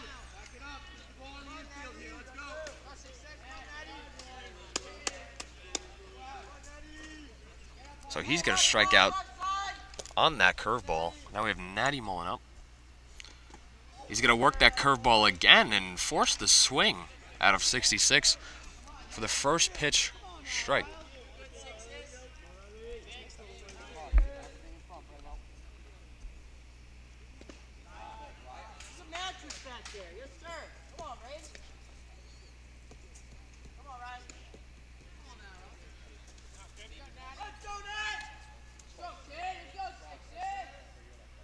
Next pitch coming in now. He's going to take that one, drill it towards left field. That one's going to get right by the left fielder, and it's going to be just foul. And that one was just fouled, a little bit too ahead of it, and that could have been, there's definitely going to be runs. That could have been bases clearing. But it was just foul, and he gets back into the box now with a very, very exciting and long foul ball. And a very exciting and long strike. See the next pitch. Try to throw that curveball again. Unable to get Natty to swing on it. It's going to be a ball in there. Need to count. And he's going to hit another batter. He's going to hit Natty on that one. Gets himself on base. And now Abby back up at the plate.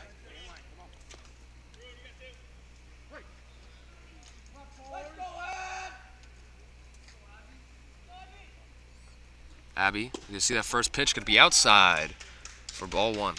So she starts off this at bat ahead in the count.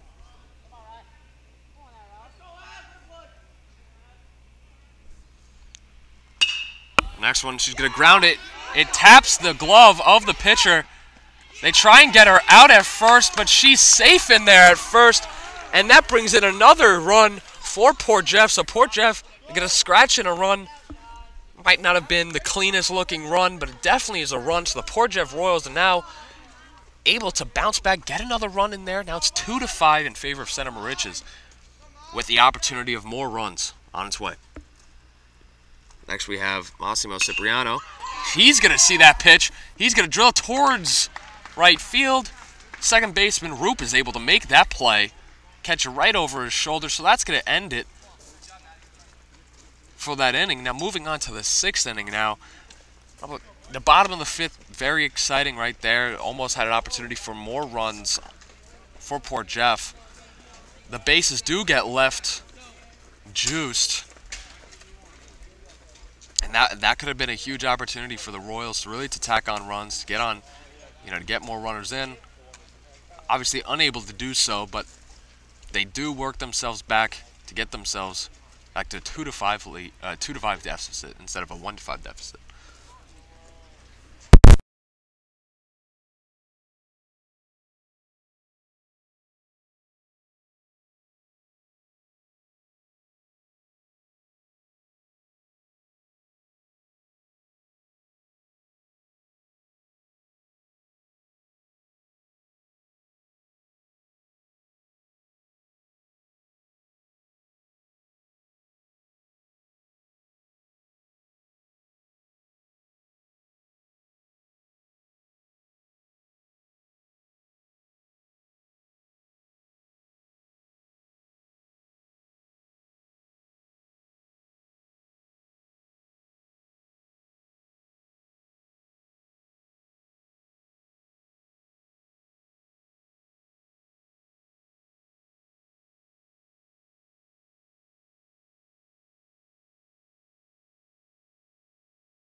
New pitcher in for the Royals. That's going to do it for Luke Filippi.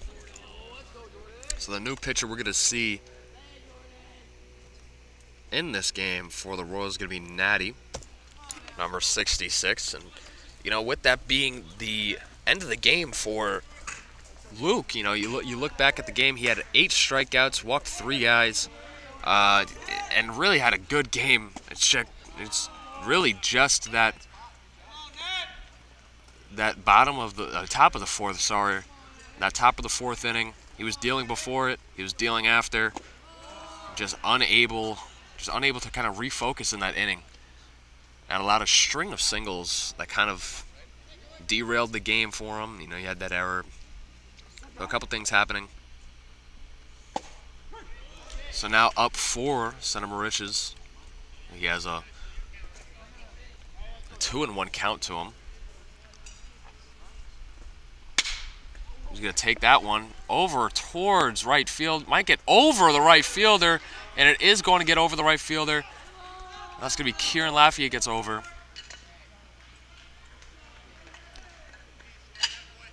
So Falco works himself a double on that one. After getting on base twice due to errors, now he puts himself in the hit column with a double on that one. Next batter we're going to have up is Roop.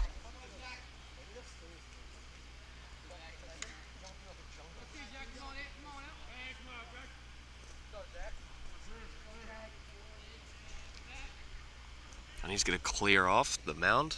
Like I said, we're going to have Roop up at the plate. Last time we saw him, he was able to, get on with a single. Hey, let's get up front steps. Let's get up front steps. Let's go. Matty, work ahead, bud. Let's go, Jack. Go, Jack. Next pitch over to Roop. He's going to foul that one.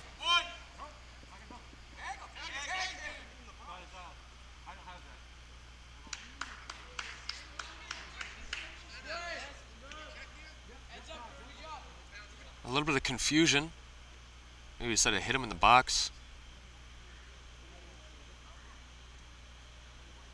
And we're checking if the umpires saw it, if it hit the base runner in the box.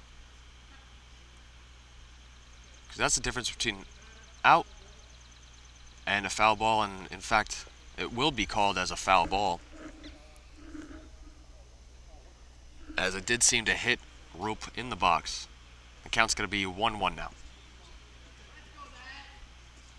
A little bit of confusion gets, settled off, and now we're back and enjoying the game that we love.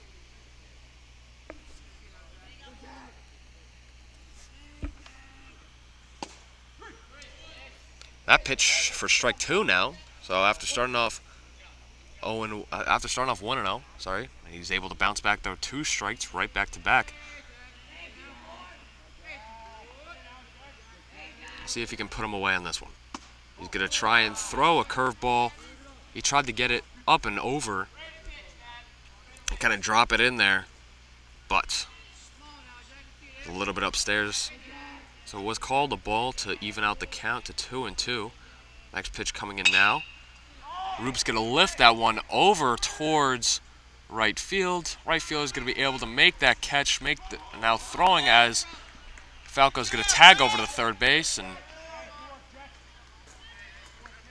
he's able to make that play.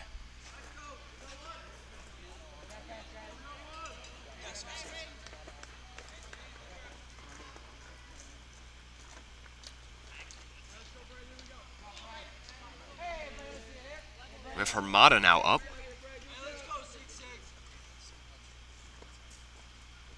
First pitch to Hermada is going to be upstairs for ball number 1. Gurney tells his pitcher kind of refocus, dial in. Make sure you're throwing ahead of you. Kind of reach back. Throw a strike here.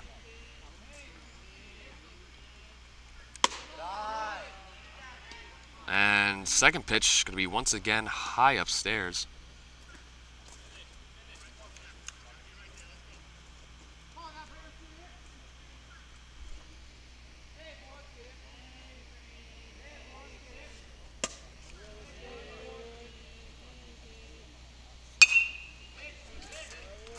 That next pitch is going to be fouled off.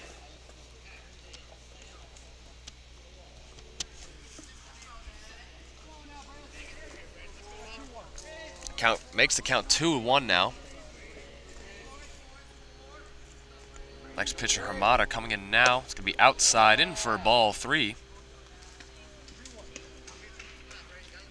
And you really, if you're Natty here, the goal is to not allow any more runs across, allow your batters in the bottom of the 6th and, so on to work across a couple runs, as he's going to walk. He's going to walk Hermada. So Hermada gets himself on base with that. Next up at bat, we're going to have their number 5 batter, Foster here.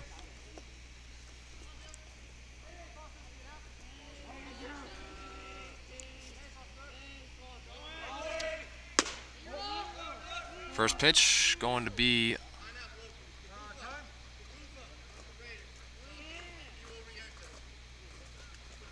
first pitch of him is going to be a ball, I'm pretty sure.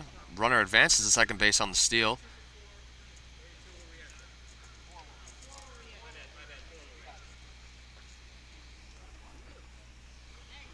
So he's able to steal on that pitch. Seems like we have a pinch runner here, but it seems like that player that was pinch running for, seems like Hermada is going to re-enter into the game, so no worries there. And that pitch is going to be fouled off. Gurney works himself to the fence.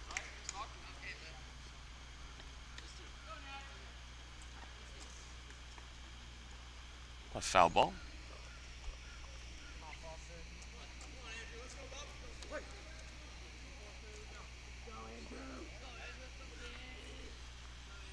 Next pitch over to Foster is going to be inside. Tried to clip that inside corner that's been called a couple times in this game. It was a little bit too inside on this one. Make the count now 2-1.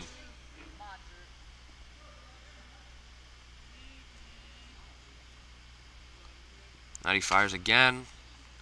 Fouls that one off. to even out the count to 2-2 now. So the situation right now we have is runners on second and third, 1 out.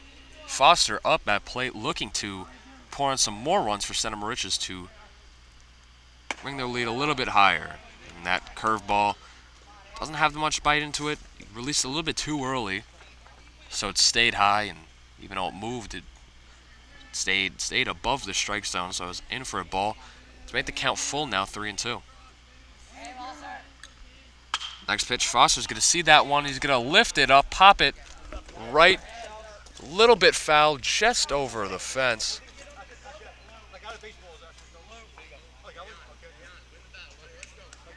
So that one's going to be, I'm sorry, that one was caught.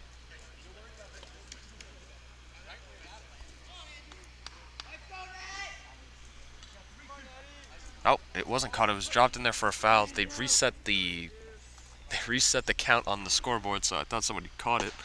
Should have just trusted my eyes, but instead of that, it's going to be a strikeout for Foster on that one. So he's able to bounce back, had that player up 2-0. I was able to bounce back, throw the strikes,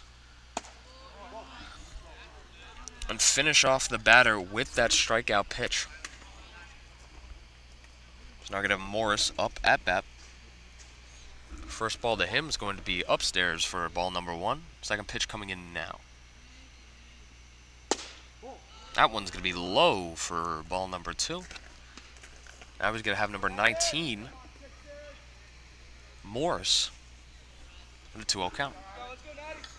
So Morris, obviously the pitcher that came in relief of Roop, let up that 1 run early. And that one's going to kind of, two-seam kind of work back into the strike zone there. That little inside part, inside part of the zone, in there for a strike. Count's going to be 2-1 now. Natty gets a foul ball on that one to make the count now 2-2. So after starting off this batter 2-0, he's able to work 2 strikes, fire back 2 strikes to make the count even 2-2. Let's see if he can pull this one back. He throws that curveball. Grooney just tags the batter to make sure. That's a strikeout to end the inning for Natty Mullen. And once again, job successful, not allowing any more runs to come across and giving your batters the opportunity to come back and get the bats rolling for Port Jeff. You really want to see here a really big inning. Obviously, bottom of the 6th. You don't have to come back this inning. You don't have to come back all the way, but you want to put yourself in a good enough spot to that bottom of the 7th coming in. And then you can probably take the lead in the bottom of the 7th, but you do need to scratch a couple runs here in the bottom of the 6th to set yourself up for that. And then on the flip side, once the top of the 7th comes around, if you're Natty Mullen, you're really thinking about, once again, getting these batters out quick. Probably 1, 2, 3 inning to not allow any momentum from the side of Center Moriches.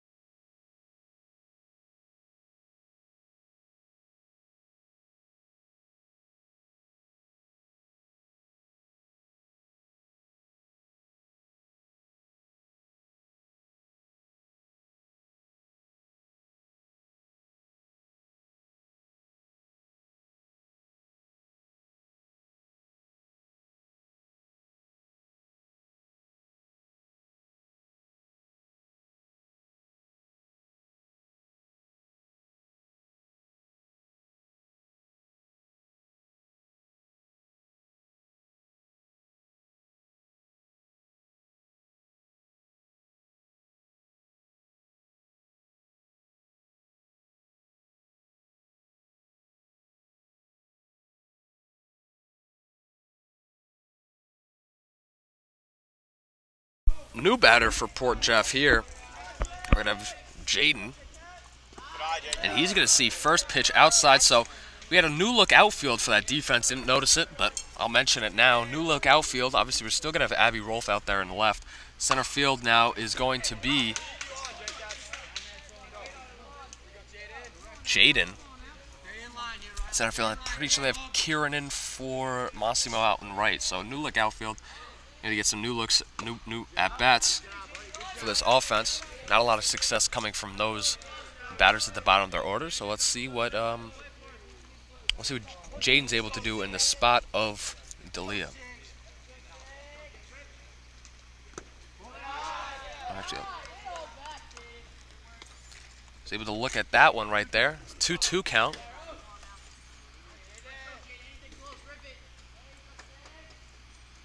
That pitch fouled off again, so he's really battling in here. A lot of fouls, some pitches that he's really fighting off and waiting for his pitch, and then once he gets his, he's going to work to drive it. Let's see what he's able to do here. Next pitch, he's going to see that pitch in there for strike number 3 for the first out, and now we have the top of the order. Flip the order back up to the top.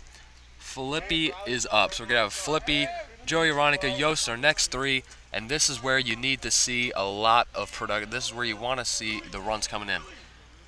And if you're trying to get back into this game, this is where it starts right here. First pitch to Luke Filippi. He's going to drop in there for a strike.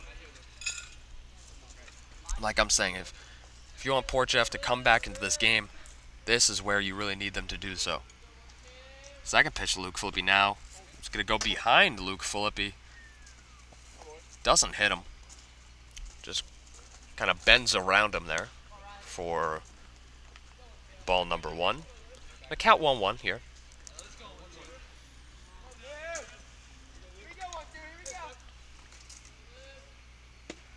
That pitch going to be outside for a ball. Now count 2-1. That 2-1 count now. Luke Filippi sees a pitch. Didn't really 100% want to swing at it, but he does take the hack anyway and fouls that one off. Kind of gives a half swing at that one, fouled it off. To make the count now 2-2.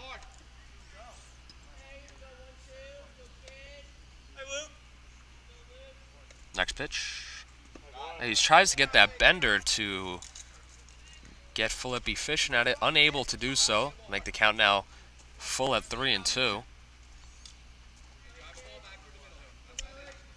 And let's see what Luke Filippi's able to do. 3-2 pitch. That one's going to be outside. He works himself a walk to get himself on base.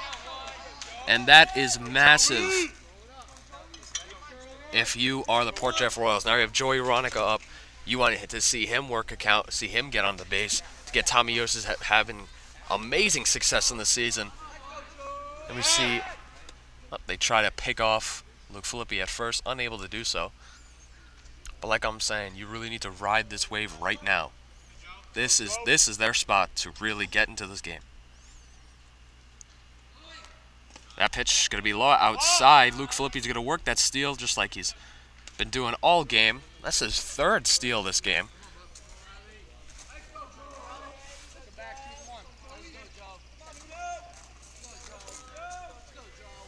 Let's see if he makes himself. That one's going to be in there for a strike. Let's see if Luke Filippi tries to get himself to 3rd. I don't know if we see that. I don't know if we want to try to make another out at 3rd base. Already got caught stealing in the 1st inning, but now with the game, kind of close, I don't know if you want to do that again. That pitch outside for a ball. That's 2-1.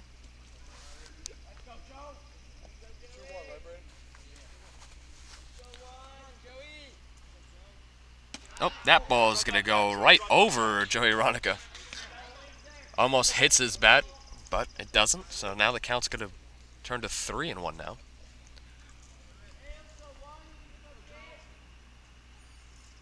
Oh, that ball once again going to go over Joey's head, so he's going to work himself a walk, gets himself on base.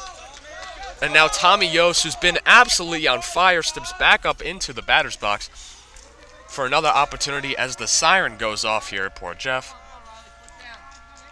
Almost his walk-up song as he walks up to the plate. First pitch. It's going to be a little bit outside. He doesn't want to swing at it. Good take from Tommy Yost. Count 1-0. Second pitch now. Over to Tommy. Ooh, he takes a swing at that one, but it's going to foul it off right here behind the Moriches dugout.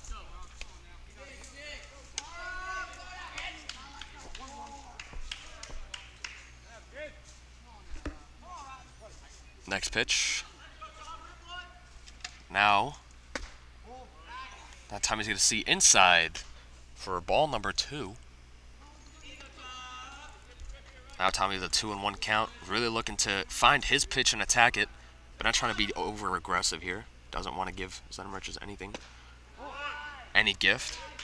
Next pitch, once again inside for ball number 3.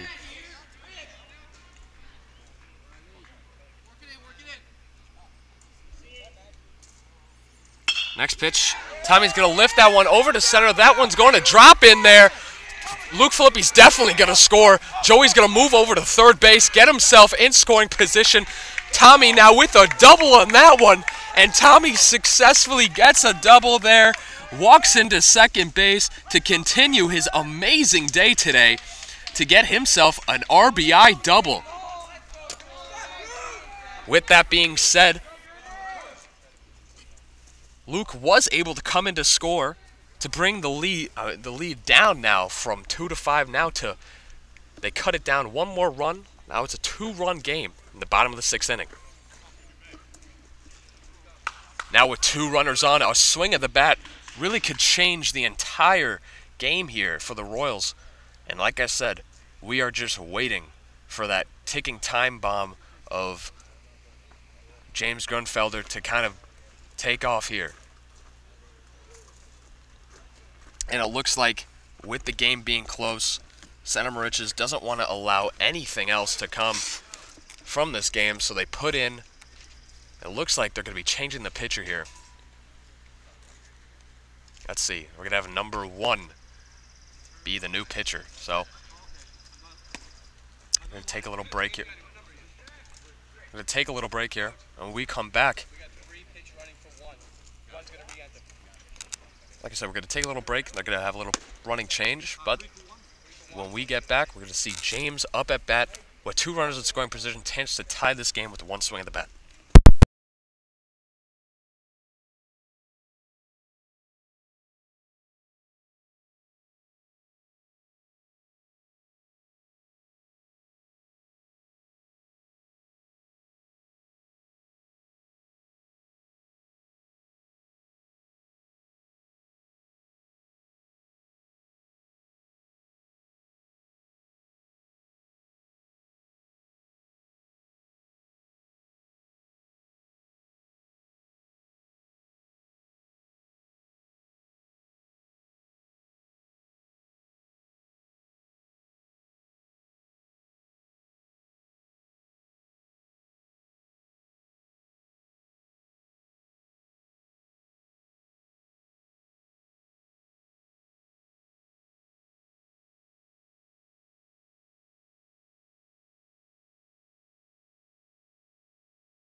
And it looks like we're going to have a change of runners. So Frankie Adriani is going to come in to pinch run for Joey Aronica.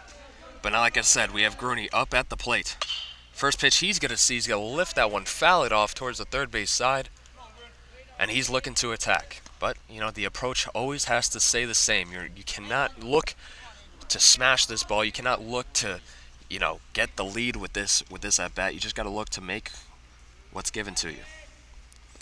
Next pitch, it's going to bounce down. And the new pitcher for Center Moriches is going to be Foster, Andrew Foster, who Center Moriches is counting on to stop the bleeding here and not allow any more runners to get across. Next pitch from Foster to Grooney. Grooney's going to swing over it. And Grooney now with the 1-2 count. Time to bounce back and fire here. Next pitch to Grooney. He's going to take that one, ground it over to the third baseman. Third baseman's not going to be able to make the play, so one's going to score. Now the lead shortens now, gets cut down another run with that.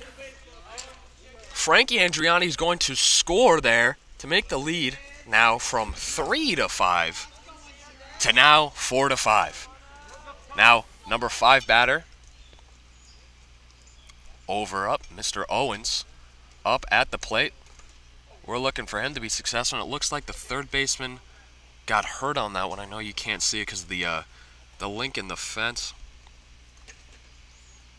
I was a little bit past the screen, sorry. So the coach running over to that third baseman. Probably got hit in the arm there. If you saw that play, Grooney grounded it over to that third baseman, kind of hit off of his arm, and kind of bounced into, kind of like we saw with Owens earlier in the game, kind of bounced off of his glove and arm into that shortstop area, that short left field. But it looks like he's doing okay. Just going to kind of rub it out. So now the situation is as follows. We have runners on third at first. We have Grooney at first. Tommy Yost at third. Owens at the plate with only 1 out. With a chance to tie this game. Tommy's going to...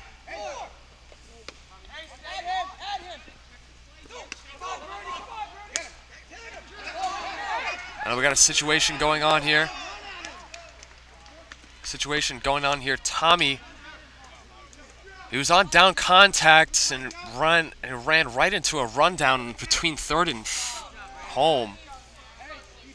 And so he's going to be out as he tried to kind of stay safe in that rundown, and that was the opportunity. That is something you don't want to see. You'd rather see Owens get out at first than that any day of the week. And now they tried to pick off Grooney at second. It's going to be unsuccessful.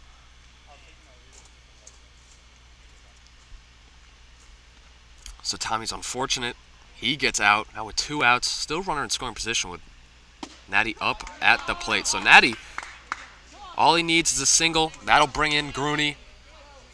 We'll see if Natty's going to be successful in doing so.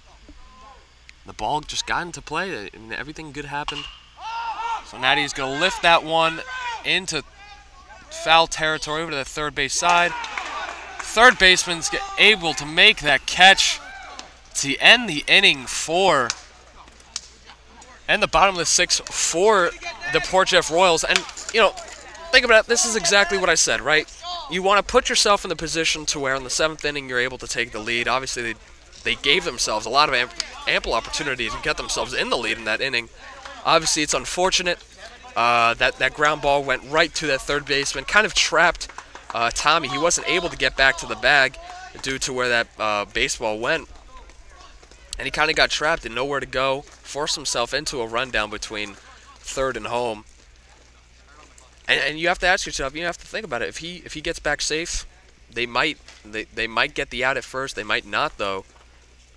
So you're looking at a position where it's either you have second and third with 2 outs, or you have bases loaded with 1 out, and it puts yourself in a good opportunity there to scratch in another run, or maybe 2 runs, maybe get yourself in the lead or tie the game. But obviously that didn't happen. So now he's going to take the mound once again for the top of the 7th with the same job in mind. He was put in this game and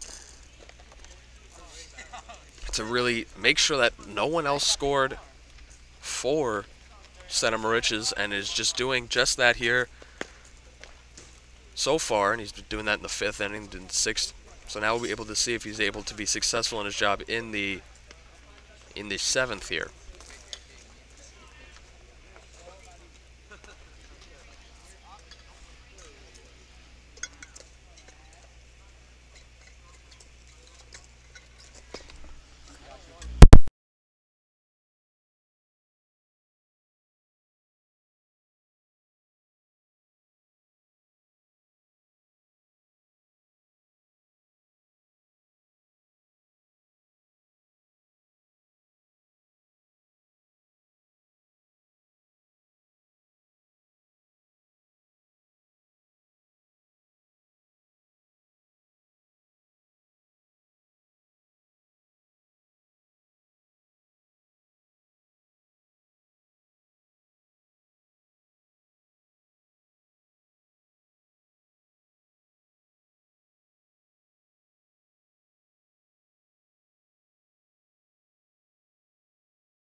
So now first pitch, I believe this is to Morris.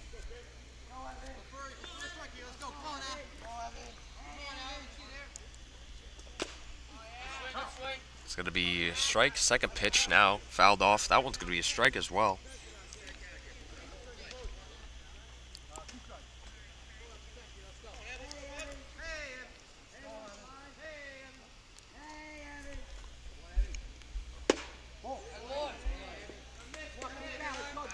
That one's going to be in there for a ball, so the count now 1-2.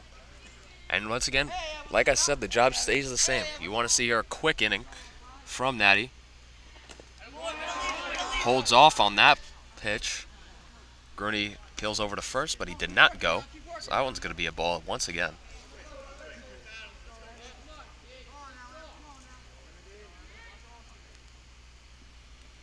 Next pitch, she's going to get him to swing over it for a strikeout to start off the top of the 7th with the strikeout. We're going to have number 10 up for Center Moriches.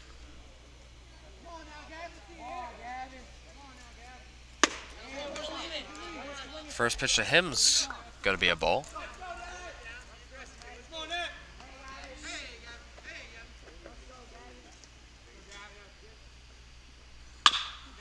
That one's going to be grounded over to Luke Filippi. Luke Filippi shoots and fires over to first base, and he's going to be safe over at first base. Just got in there safe at first.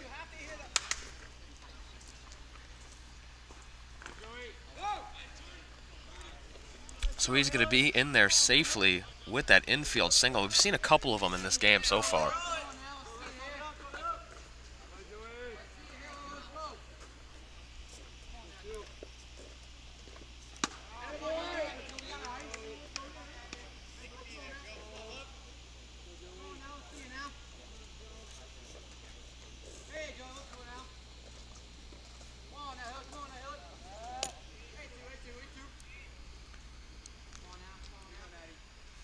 Natty gets ready to fire once again.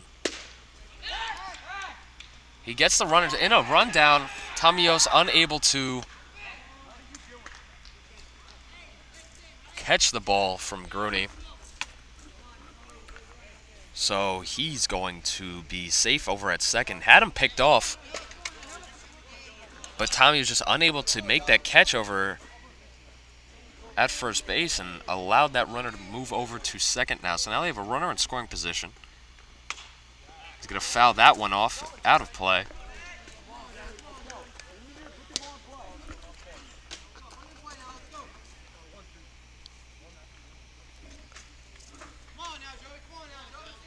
Let's make it a 1-2 count now.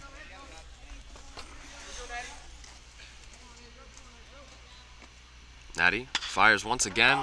That one's going to be lifted up into center field. Luke Filippi's going to make the play, get over it. Remember, Luke Filippi's over there at shortstop. He makes a play over in shallow right center field for the second out of the inning. And just like that, we are back now at the top of the order here. Ianchino, pretty unsuccessful day. 2 strikeouts, 2 flyouts. So if you're a Port Jeff Royals, you're hoping that he can, keep this kind of slow stretch, keep this slump that he's in. Not work anything, but obviously if you're Center Moriches, you're looking for him to drive one here to extend this lead. First pitch was going to be outside for a ball. Second pitch in there for a strike. Count's going to be 1-1 now with 2 outs in this game, and you could feel it. You could feel the tension on both sides. Both sides kind of chirping it up. Both sides getting into the game. This is a baseball. This is a ball game. Let me tell you. It's been super exciting from both sides. So that pitch was going to be a little bit high and inside there for a ball. You saw Ianchino kind of dodge out of the way of that one. Next pitch coming in now. That one's going to be in there for a strike. Evens up the count 2-2. And now this is where execution comes into play. This is where you want to see everything they kind of work on into these high-stress situations, these big moments in baseball games. Next pitch, she's in and delivers in for a strike. Gets it, blows it right by Ianquino for Ianquino's third strikeout of the game. And now this is what it all comes down to. Comes down to the bottom of the 7th inning. Chance for the Port Jefferson Royals to walk it off. And this is where you want to be. This is what you want to see. Obviously, you'd rather be in the lead here, but Foster's going to get back onto the mound. Foster's going to get back onto the mound, and he's going to try and close the game out. But on the other end, we're going to see the Port Jefferson Royals fight and work to get back into this game and with a tie it or walk it off here.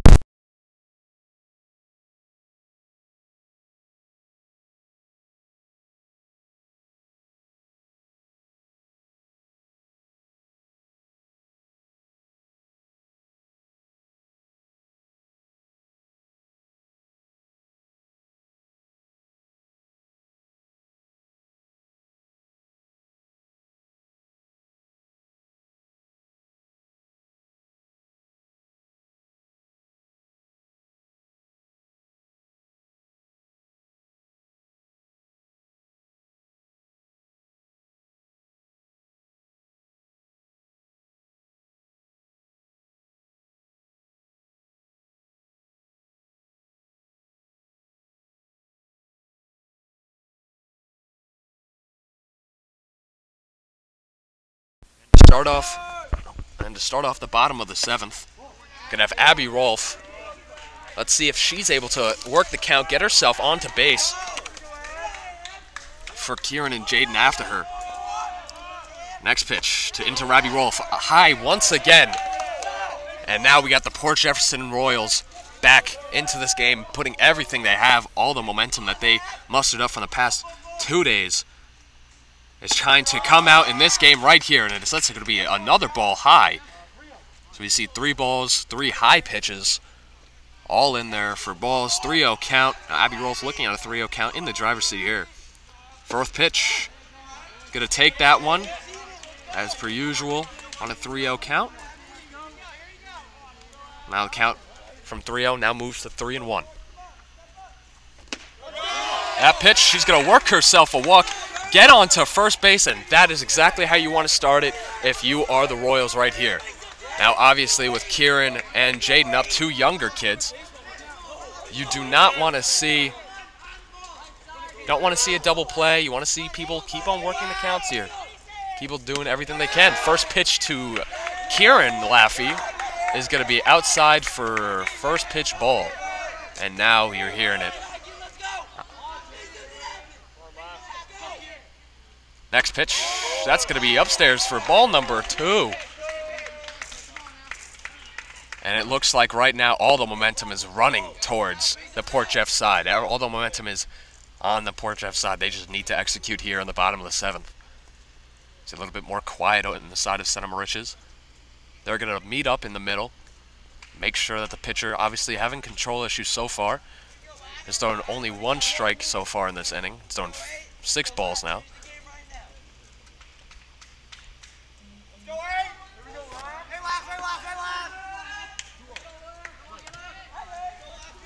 Next pitch to Laffey is going to be upstairs for now a count of 3-0.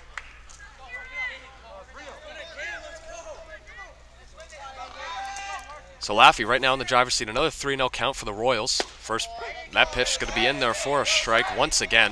So now it's going to be a 3-1 count, just like the same situation that we had with Abby Rolfe. We'll see how Foster's able to bounce back in this sense. Next pitch, it's going to be also in there for a strike. And now you go from a spot of being comfortable to now you have to defend if you're Kieran Laffey here. Have to swing at anything close. Just can't strike out in this situation. That pitch, he's going to see a pitch right down the middle, swing right under it for out number 1 of this inning. Now we're going to see a new batter for the Royals. We're going to see Rory up at the plate instead of Jaden that we saw last time. So Rory, number 2 for the Royals, looking to put himself in a spot here to make something great happen. Let's see how he starts it off. First pitch to him is going to be high upstairs for ball number 1. And once again for Foster, we're seeing a lot of these balls, a lot of these high pitches balls. Next pitch now. That one's going to be in there for a strike. Rory just letting that one go through.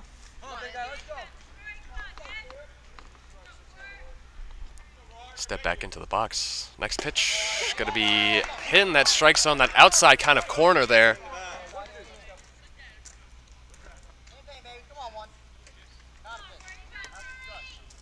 Next pitch. He's going to ground that one over. He's going to go for the throw. He's going to make the play over at first base.